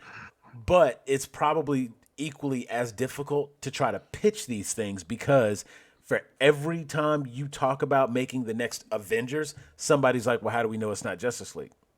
Right. I agree with that. And so it is advantageous.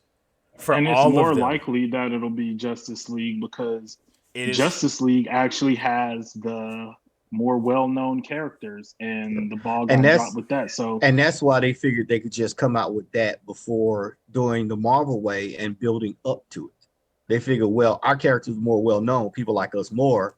Let's just go ahead and make one.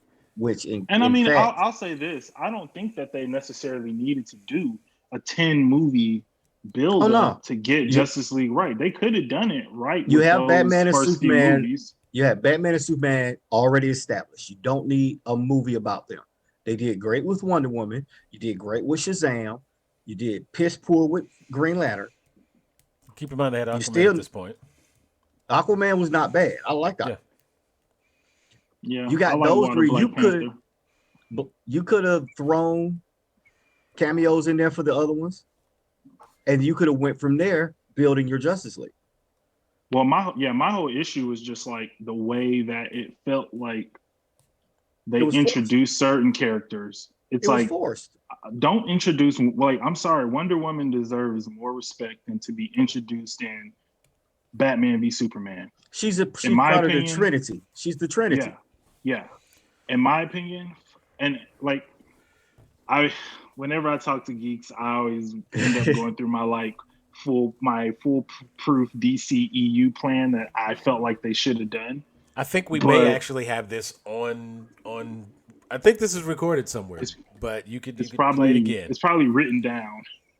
I don't think I went deep into it, but it's probably written down somewhere. Basically, I feel like if you do Batman, Superman, Wonder Woman, Flash, Justice League, you get there, you get to like your Avengers in half the time. But when you introduce Flash in the weird ways that they did through like CCTV at a liquor store, some weird like time flashback dream sequence, and then he just like meets Bruce Wayne and he's like fanboying out. I just felt like we're already trying to meet Aquaman and Cyborg. Personally, I would have introduced Aquaman in Justice League as the first villain and won't go down like all that road. But like y'all know the story. Kinda, yeah. Or like even like how in the Justice League cartoon when he like shows King of Atlantis, yeah. Yeah, I didn't know the comic book story, but I know on the Justice League cartoon, he like walked out the water and declared war on the land dwellers or whatever, and The then you surface turn them. dwellers. Yeah, and then once we establish like all of the energy, like Batman don't trust nobody, Aquaman don't trust nobody, Wonder Woman, you know, she's all about unity. Feels like she's superior, right? You know what I mean? Superman, the Golden Boy Scout, Flash, whatever Flash you want to do, whether he's the comic relief or he's a little more serious because he's really trying to like figure out who killed his mother, however you want to do it. Give me and Wally then West. Cyborg. Yeah, I would prefer Wally West too. I would prefer Wally but Barry. I get that you can't just jump there. Although personally, I feel like you could have done a Flash movie where it's Wally West becoming Flash. You could have had Jay Garrett. You could have had Jay Garrett, Barry Allen, and Wally in the movie.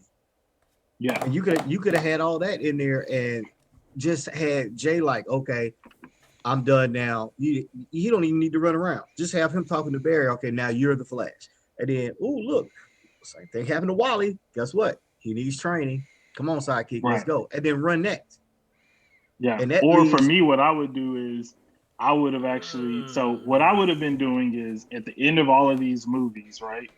Mm-hmm. Amanda Waller becomes my Nick Fury. So instead of coming at the end of the movie and recruiting heroes, she's recruiting all the villains who get vanquished, and that's Suicide Squad. So after you do your Justice League movie, it's like, hey, remember all these like villains we love? Boom, we're gonna put them together, build Suicide Squad.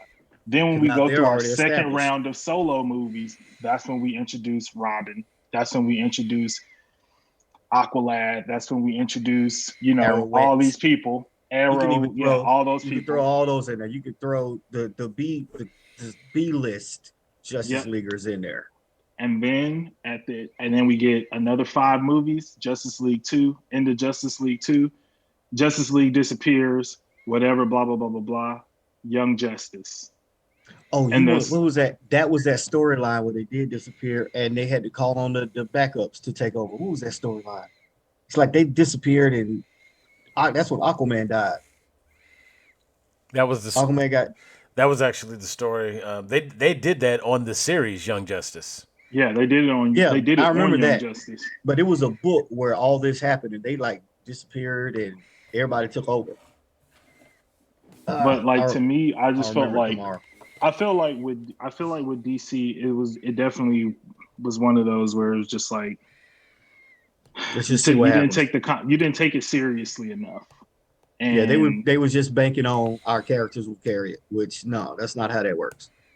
Yeah. Well, I think at one point it might have worked, but as you not after Marvel, and that's what I'm getting to. Not after Marvel, and not after like some of the later Joel Schumacher Batman movies. Yeah. Well, true, but even then, I think that the Batman character had been reestablished and it had already been saved by Nolan. Like he'd already fixed that. I believe Man of Steel, regardless of some people still had opinions about it, but I think overall that reestablished Superman well enough. I had no problem with that movie. Instead of going to Batman v Superman, which in my opinion, honestly, didn't need to be. It was too soon. Not even too soon. That movie doesn't need to exist because you can't do that movie and then go to Justice League. You know what you could have done? If you're going to do Batman v Superman, that needs to be just like it is, The Dark Knight Returns, and it needs to be some years down the line where it shows after these two tension people has built up between the two characters. You could have given a little snippet in a Flashpoint movie of Flash traveling to the future in the middle of that fight. And that's all you need to do. Then you could have built up that movie for a later time. If you just went back and he appears and he's in the middle of the snow and you see tech armor Batman punches Superman across the street and you're like, what the hell's going on? And then he comes back. That's all you had to do. And now he's sitting at all the Justice League movies.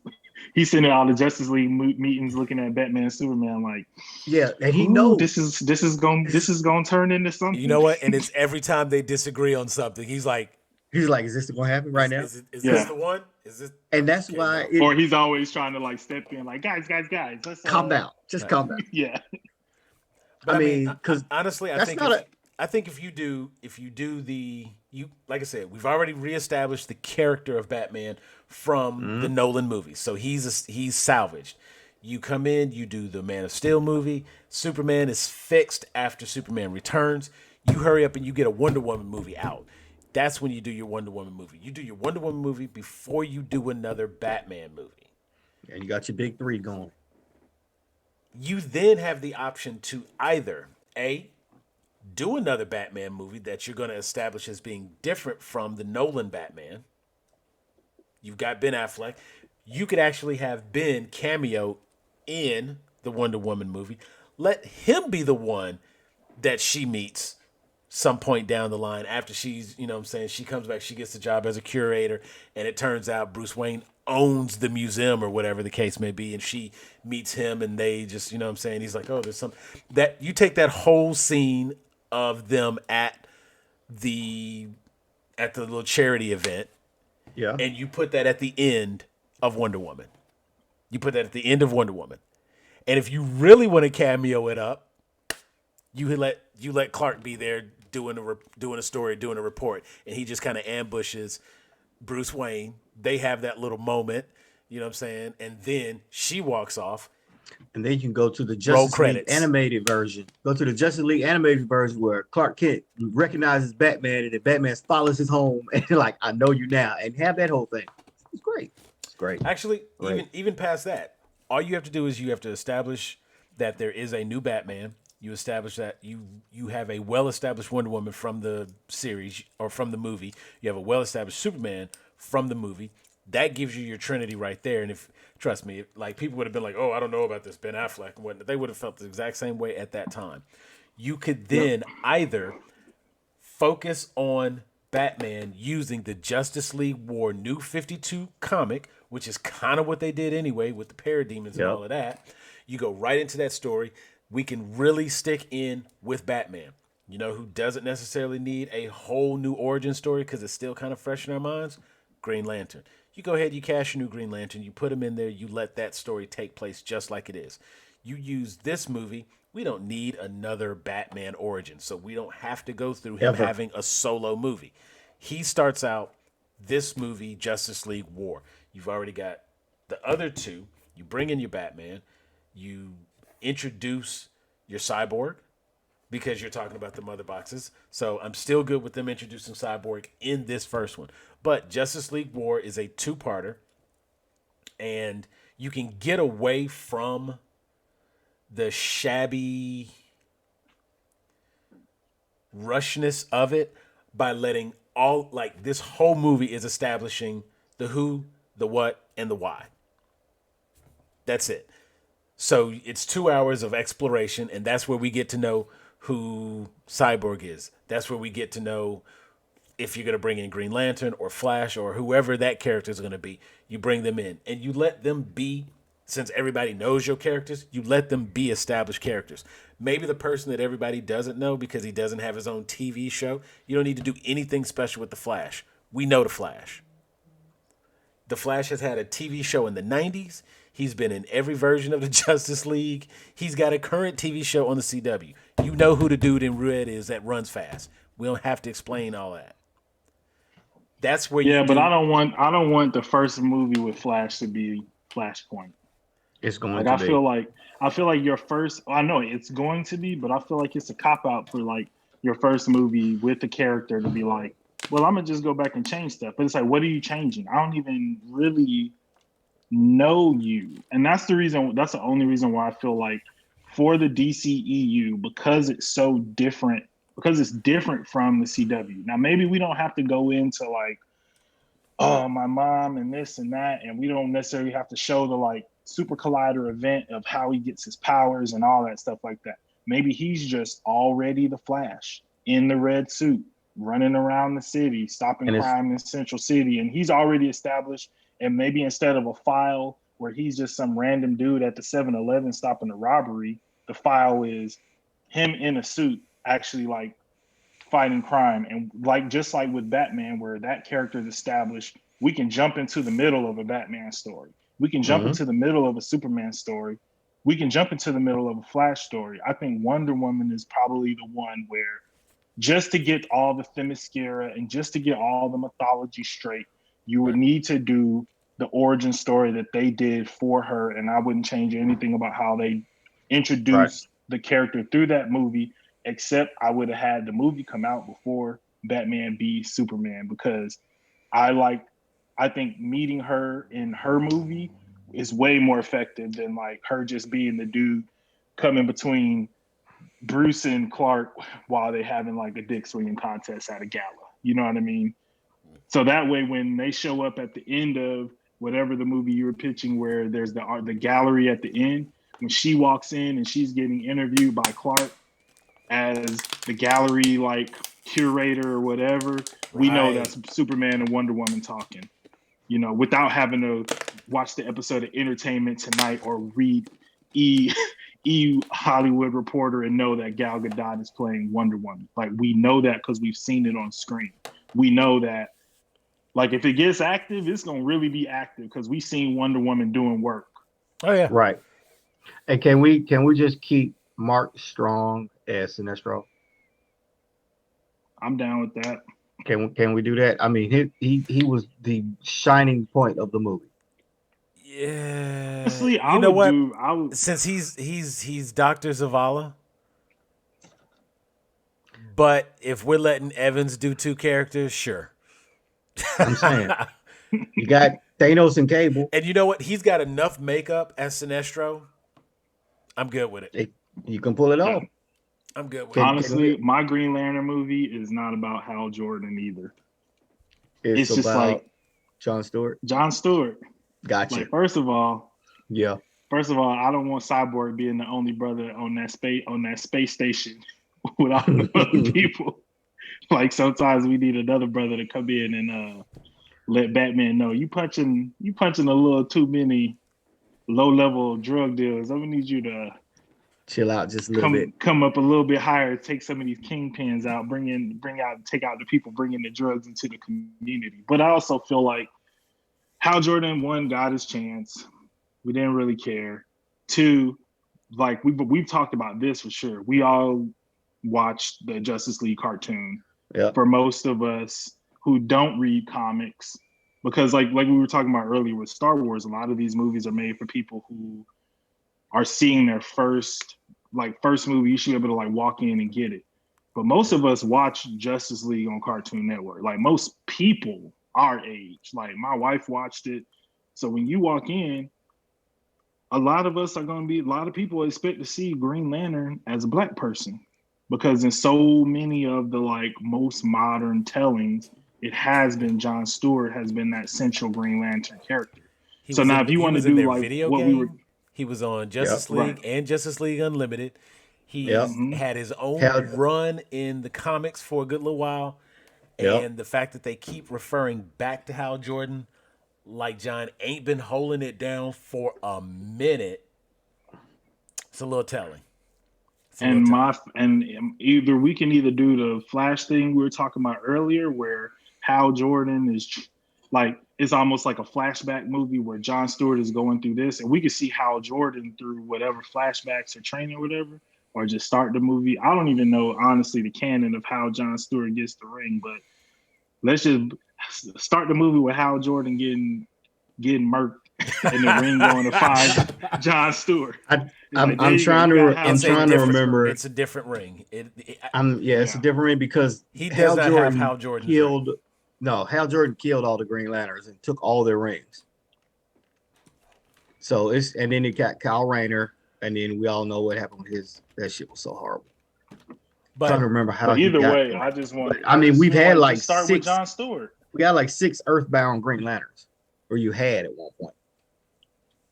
Because you had Hal, you had Kyle, you had John, you had Guy Gardner, and you had the other black guy. What was his name? And you had the girl. So it was 6. I'll just say make Green, and then what you do there is if you want to keep Hal Jordan alive, just turn Green Lantern into your Guardians of the Galaxy. They're space cops going from planet to planet, doing crazy stuff. Then you can get into like Balrog and not Balrog. What's his name? The big pink dude. Simon Baz. That was his name. Yeah. Kilowog, not Balrog. I had to think about what you were even talking about. I was like, wait, huh? Who? What?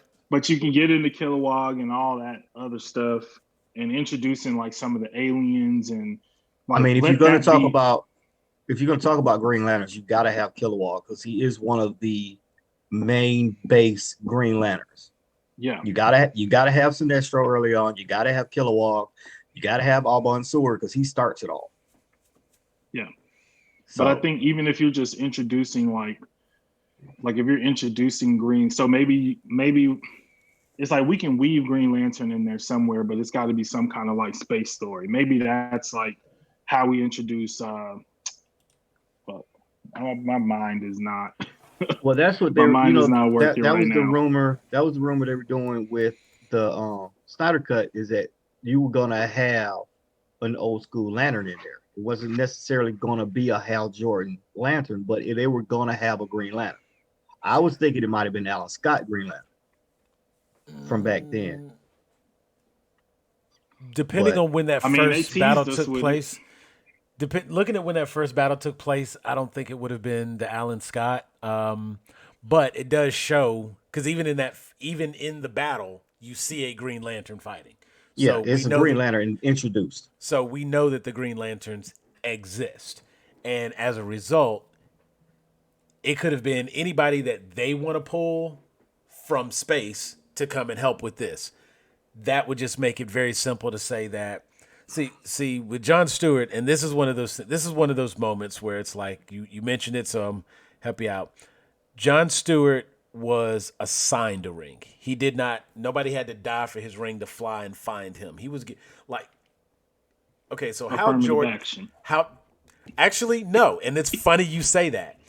Actually, so Hal Jordan is, and I forget whatever Earth sector is, but Hal Jordan covers that sector. We'll say sector 515. So 515 is the Earth sector.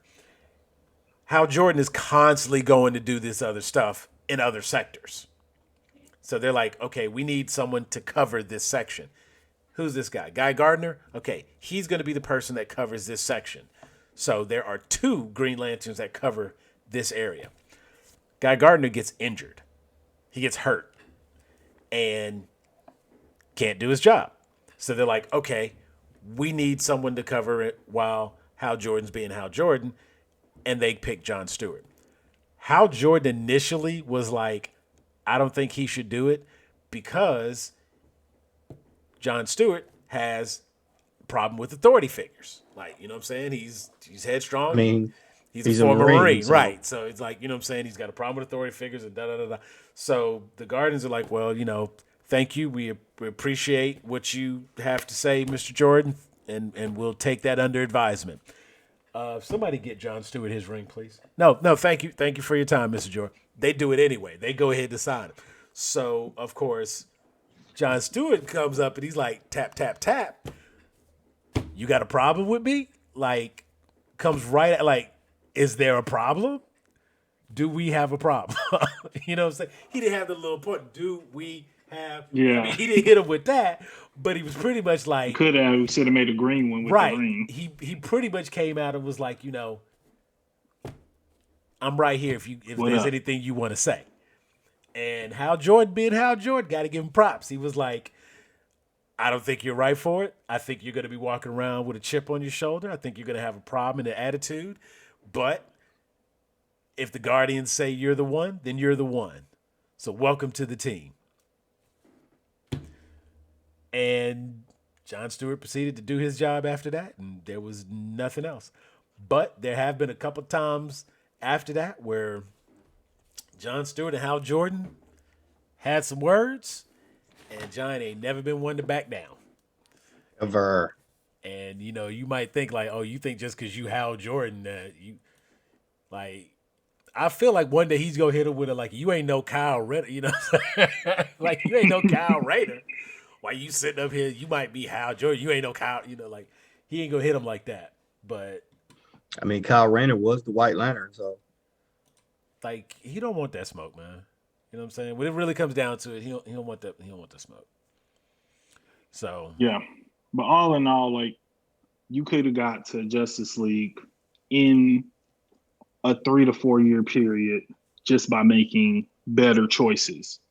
And that's my whole thing. Like I felt like they rushed to I feel like you had Superman, you had Man of Steel, Batman v Superman, then Justice League, then Wonder Woman, right?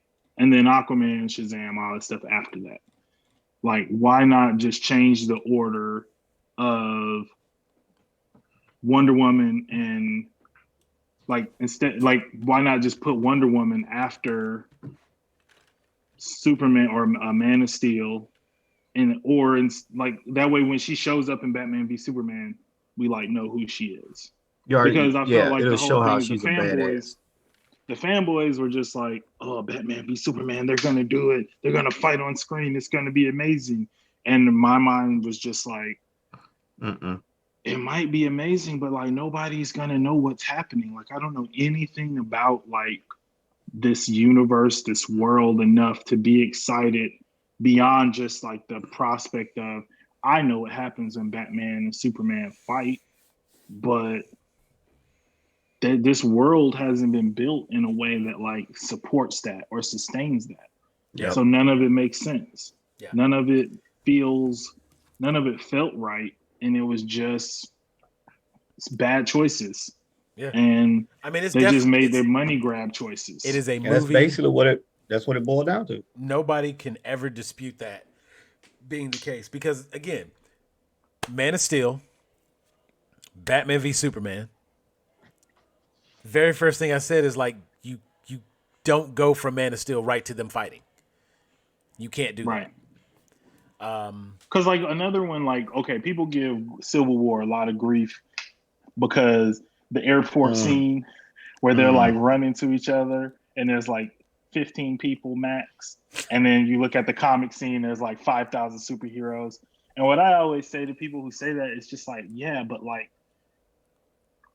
for what the world supported and what had been built at the time and what we had seen on camera, that was the biggest superhero fight we'd seen up until that point on camera with 15 people. And it's like, okay, well, you go show me another superhero scene. And like you did all that complaining, and then look, we got a bigger one in Infinity War, and then we got an even bigger one in Endgame. And now the one in Endgame actually looks a lot closer to the Civil War one because of the colors and the epicness of it. Yep. But we have to build up to that. We don't have enough superheroes yet. Like there's no Goliath yet. There is, but it's like a whole code name program, and Lawrence Fishburne's like 75 years old. It's like the world that they built, that scene, and for what we had seen on camera, that was an epic fight scene. Say what you want about like the movie and the logistics, and I enjoyed it. I know people don't enjoy it, but for what that world had built, it was probably the most epic superhero fight scene we'd seen up until that point on film. And to compare it to like what happened in the comic book where they're going off of like 75 years of like established characters and but see, because some of the people in that comic panel, you don't even know who they are. It's just bodies. I will say that anytime it's ever been brought up and when we talk about Civil War, I am one of those people who has a gripe that Civil War does not follow the comic story more closely, but it's never been. It's me. That's one of those times where I say the book is better, and that's it. Yeah. It's not let me tell you what they did wrong. No, because I understand the difference between movies and comics and the availability of what you can do cinematically. You know what I'm saying? Like sometimes occasionally the restriction or why they don't do something, why they don't show something, why a character doesn't have this ability, this power, whatever the case may be, it doesn't always come down to budget or see, because they've shown us in various movies that you can CGI anything. Anything you need to be in a movie can be in a movie because somebody considered a computer and put that shit in there. So that's not the issue. Sometimes it's a question of whether or not something should be in there. Is it established? Can we back this up? Can we make this make sense? And a lot of times the answer to that is no. And so when that doesn't like happen, imagine if the Civil War, like they was running and then all of a sudden Daredevil flipped out of nowhere and then Luke Cage jumped out of nowhere. Like, yeah, these are characters that like technically exist in the MCU through the like Netflix series. And those series are technically tied to the MCU because they refer those to things. The event. But specifically, it's like, where the hell did y'all? But you would be sitting there watching the movie and you say, where did y'all come from? And why are you on their side? I don't understand like your connection to those people. You know what I mean? So right. It's one of those things where you gotta ask like questions. It's like you, where it's like, if you want to just say, I think the book was better.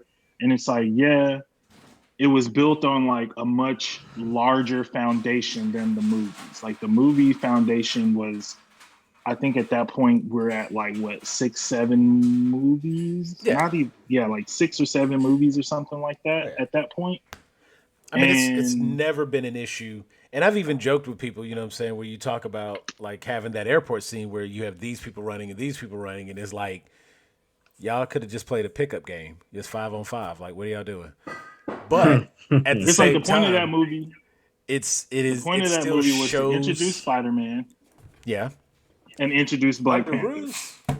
And they accomplished both of those things. And to really establish like the real rift between Cap and Iron Man. Yeah. And that was the movie that everybody thought Batman v Superman was supposed to be. I don't know, a random hand is grabbing Tony right now. Yeah, I just had a random hand on my screen too, so I'm very happy. Come here. I think it's is that the fencer? It is. Is that Brave Fencer? Hey. Night Plunker. But yeah, I mean, and there again, it definitely goes without saying that the DCEU is completely out of order, and that's the number one thing. That is the number one thing that they've screwed up. And unfortunately, Snyder got to take the L for that one, because even if the Snyder cut comes out and it's good, it will not fix like that somewhat issue. Be decent. It's like we're grading it on a curve. Yeah. Because the foundation that it's built on isn't necessarily like strong enough. So we're going to be comparing it to like Justice League, which is like. I was about to say, wait, you don't even have to compare it. It gets judged against what is typically considered a bad movie. So all you have to do is not suck. So yeah, if it comes out and it's even half as good as we think it is, no, as we want it to be, because nobody really, honestly, I don't think a lot of people have confidence and say they think it's going to be good. I think a lot of people just. I think it's going to be good. Just because of what I've seen already, it can't get worse. I'm trying to decide if I'm going to rewatch Justice League before or after for my comparison. I would watch it before. That way it'll be fresh in your mind, and then you can see what changes. See, I'm gonna do a whole DCEU marathon. No, don't do that to yourself. Nah, I can't join you on that one, brother. Nah, oh no, it's all good. Like I have no problem. I watch Man of Steel. I got no problem with that. I will. Wait, are you gonna do this sober? Are you gonna do it sober? That's okay. Then you might. See, here's my thing. Here's my reasoning why I'm not sure yet. Because I could watch it first, and then I could. If I watch it first, I'm going to be watching Snyder's cut through the lens of here's what they put out, and now here's what Snyder did afterwards. Is it better? But if I watch Snyder's first, it's like, well, this is supposed to be a lot closer to what Snyder's true vision was. Yeah, they're bad. They're adding stuff because it's longer or whatever. But Justice League is so far from my mind right now that I don't even like really, really like remember like how it made me like feel while watching it. So I feel like if I watch it for Snyder, I would be able to give it more of a fair shot because I won't be comparing it while I'm watching it. I will compare it after I watch both of them. I got you. See, for me, I plan on doing Man of Steel, Batman v Superman, Snyder series. Just because, one, I've actually seen Justice League a couple of times. I've seen Batman v Superman a number of times. Like, I've seen that more than I've seen Justice League. And simply because there are still things that I like to just pick out. And I like, and honestly, if I'm being 100% honest, that's why I'm reading Birthright again right now. That's why I'm rereading Birthright because I watched it again and I was like, you know what, I need to find something. And I was looking for, I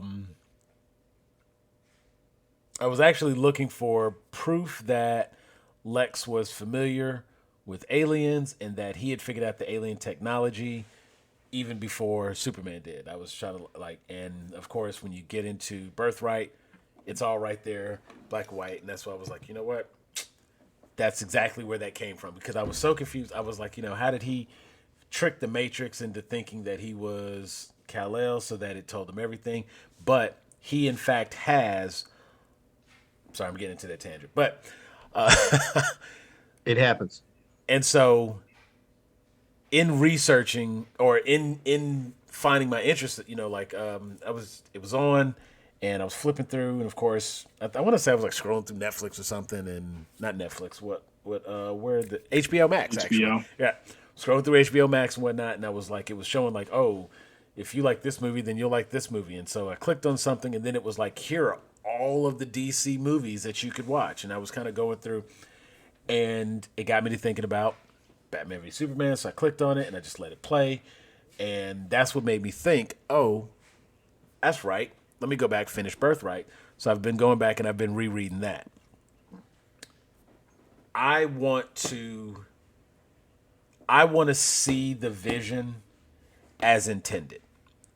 And I feel like if I watch, much like you said, if I watch Justice League again, if I let Justice League get fresh in my mind again,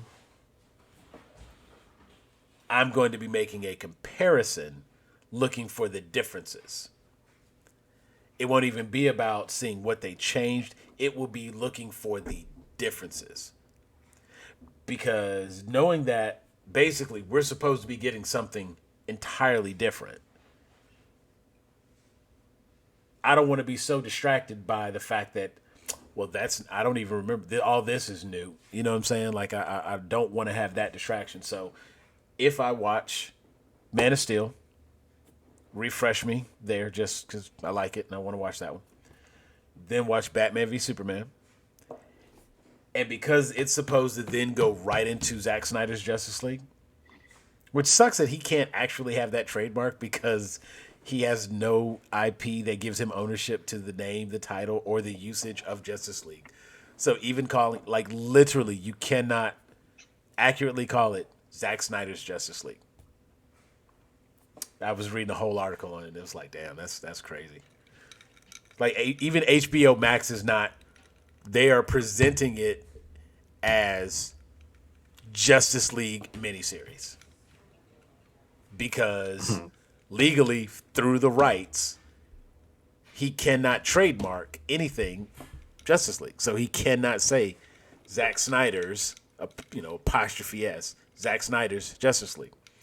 And, you know marketing and all that legal stuff. So it's like, it's weird. They can't do that. Yeah. So even though we're going to refer to it, they would do better as calling it the Snyder Cut. They could actually use that term. But they cannot say Zack Snyder's Justice League. But I plan on watching those two movies, then going right into that so that I have it fresh in my mind and I'm there for it. And I think that's what I'm going to do too. And on that note, I have to call in a night because I gotta go help with bath time. So yay, bath time. All right. Well, I mean, honestly, we got a really good one here. I mean, we're right at the 2-hour mark, and that's. I think we did good. We hit a lot of topics. We covered a lot of stuff. But one-on-ones. We ain't talk about the boys. We did not talk about the boys, but we can hold off, and we sprinkled. Nah, we didn't talk about the boys. There was a whole lot we could have talked about the boys. We ain't talking about the boys, so we'll have to get it back. You know what I will say? And that was the main reason of doing this too. No, the main reason initially it was okay. It was, but when we started, when we sat down to record, I said like, "Hey, do y'all really want to do the boys, or do y'all just want to talk?" I blame Star Wars. I will definitely. You know what? And Star Wars will take that. Star Wars will always take that. Have you? You know what? The folks at home can't see this, but everything on that wall, that a couple of those guys over there. Do you see that Mace Windu lightsaber? Yes. Star Wars will always take the blame. So yes, that is okay. Let me explain something to you about me and how Brent will tell you how when we talk about when we say we're gonna talk about something, I do research. When I say I do research, you see, I got graphs and everything in here. Yeah. Don't judge me. Just don't judge me. It's what I do. And I mean, when you have to deal with numbers and statistics and everything, I get that. That's why the whole purpose of me getting this new computer was so that I could have my 3 monitors. That way I could have the Zoom call on one monitor, I could have a working window on another monitor, and then I could have the producer window on another monitor. That way, as soon as I get my VGA to HDMI cord, I'm gonna have another monitor right here. All you need is a VGA to HDMI. Do you have it ordered? I can send you one. I don't have one ordered. Then how do you like as soon as I get but you ain't ordered? See, that's right. Because at my my job they do an electronic dump, and people just throw away stuff. It's like I got like 6 computers that I've made into one because they just didn't want them no more. I got like surround sound because they just threw them away because they didn't want them anymore. I'm like, all right, cool. Well, you know what? We'll talk about a printer, but this has been. I got one of those too. This has been Grown wireless. Geeks. We are. You know what we're gonna say. Hey, if you've stayed through this, we appreciate you. Thank you for listening. Be sure to find us on YouTube under Grown A Geeks. You can find us on Facebook also under Grown A Geeks. Brent had to step out a little bit earlier. He was having a couple of issues with his PC, but you can catch him on his issues is this 3-9 record against me this week. That's his issue. Catch him on the next episode of Gag on These Balls, the sports podcast, on your preferred listening service. It could be Apple Music, or you could use Google Podcasts. We're on Anchor FM, Breaker, just a ton of different services. So we are all over the place, and we thank you for being here. We hope you've enjoyed this conversation. I plan on doing a lot more of these one-on-ones. I just thought that was a hell of an idea, and was like, you know what? What's the one thing you could change about one show, one movie, one franchise? Because we could go back and we could talk about some of these other one-on-ones. You only get one per show, though, so you have to pick another one. But I'll let you go back, and I think you had something else for Terminator. Clearly, we had something from Back to the Future, and we could just... I got something for Wolverine's origins, all that. I got a whole bunch of stuff. Right. See, I wanted to save this one for you, Tony. Like when we were talking the other day about some different things, but I want to do yours also, because that was a really good one. Like you talk about the unnecessary deaths, and you've already mentioned one. Right. So I think that's a whole series in and of itself. It's a whole series, and I know Jeffrey got a whole. Deaths. I know Jeffrey got some. I can see his mind. Times like, that people were killed that they didn't need, or when people killed the wrong person. I think that falls in the killed off the wrong people. Yeah, so we're gonna jump into that one real soon. And we could do unnecessary characters that were in movies for no reason that you didn't need. We did a whole episode of that tonight. Or unnecessary romances. We did a unnecessary whole romances. You mean that forced kit? You know what? Yes. That's the way. Look. This works on both levels. You talking about that forced kiss? See what I did there? Okay, that's it, folks. We're gonna call Stop it a it. night because Stop I've it. look. I've got We my drink reached in my dad hand. Now. joke Right. hour. I've got my drink in my hand, which y'all know what that means. This is my first, so I'm good. But Yeah. we're going to He's call it a night. in Dean Martin mode. Right. We're about to. Hey, Just get off. Get off. Get off. no serenading. All right. We thank You you want me for to sing? listening. I was about, he No, said I was no, in my Dean yeah. Martin mode, so I was Never about mind. to, Las sound like- Vegas, but I sound like two cats fighting over. We can get it going. let's not. This would not be the time. And I come with a head move. I do the head movement and everything. Oh, you got the head movement. See, I'm gonna give you that. I'm gonna give you that real '50s WAP sound. You gotta do it like that. That's. Where I'm gonna it's give you coming that with me. sound that you look at the radio and be like, "Why?" That's That change the station sound. like you can't change it fast enough. All right. So we got to get back on here real soon. We're gonna close this one out. We will holler at you all later. People, thank you for listening. Catch us again. And there's some other things we'll be doing real soon. We got some game shows coming up. We got some more one-on-ones coming up. We're going to be talking about people who died and shouldn't have died, or the wrong people died. Love stories that didn't need to happen. We've got some top fives coming up, and Jeff is getting ready to go put the kids in bath time. So we will holler at y'all later. Y'all have a great evening, night, afternoon, or day whenever you listen to this, and we will talk with you. Peace. Peace. Hello.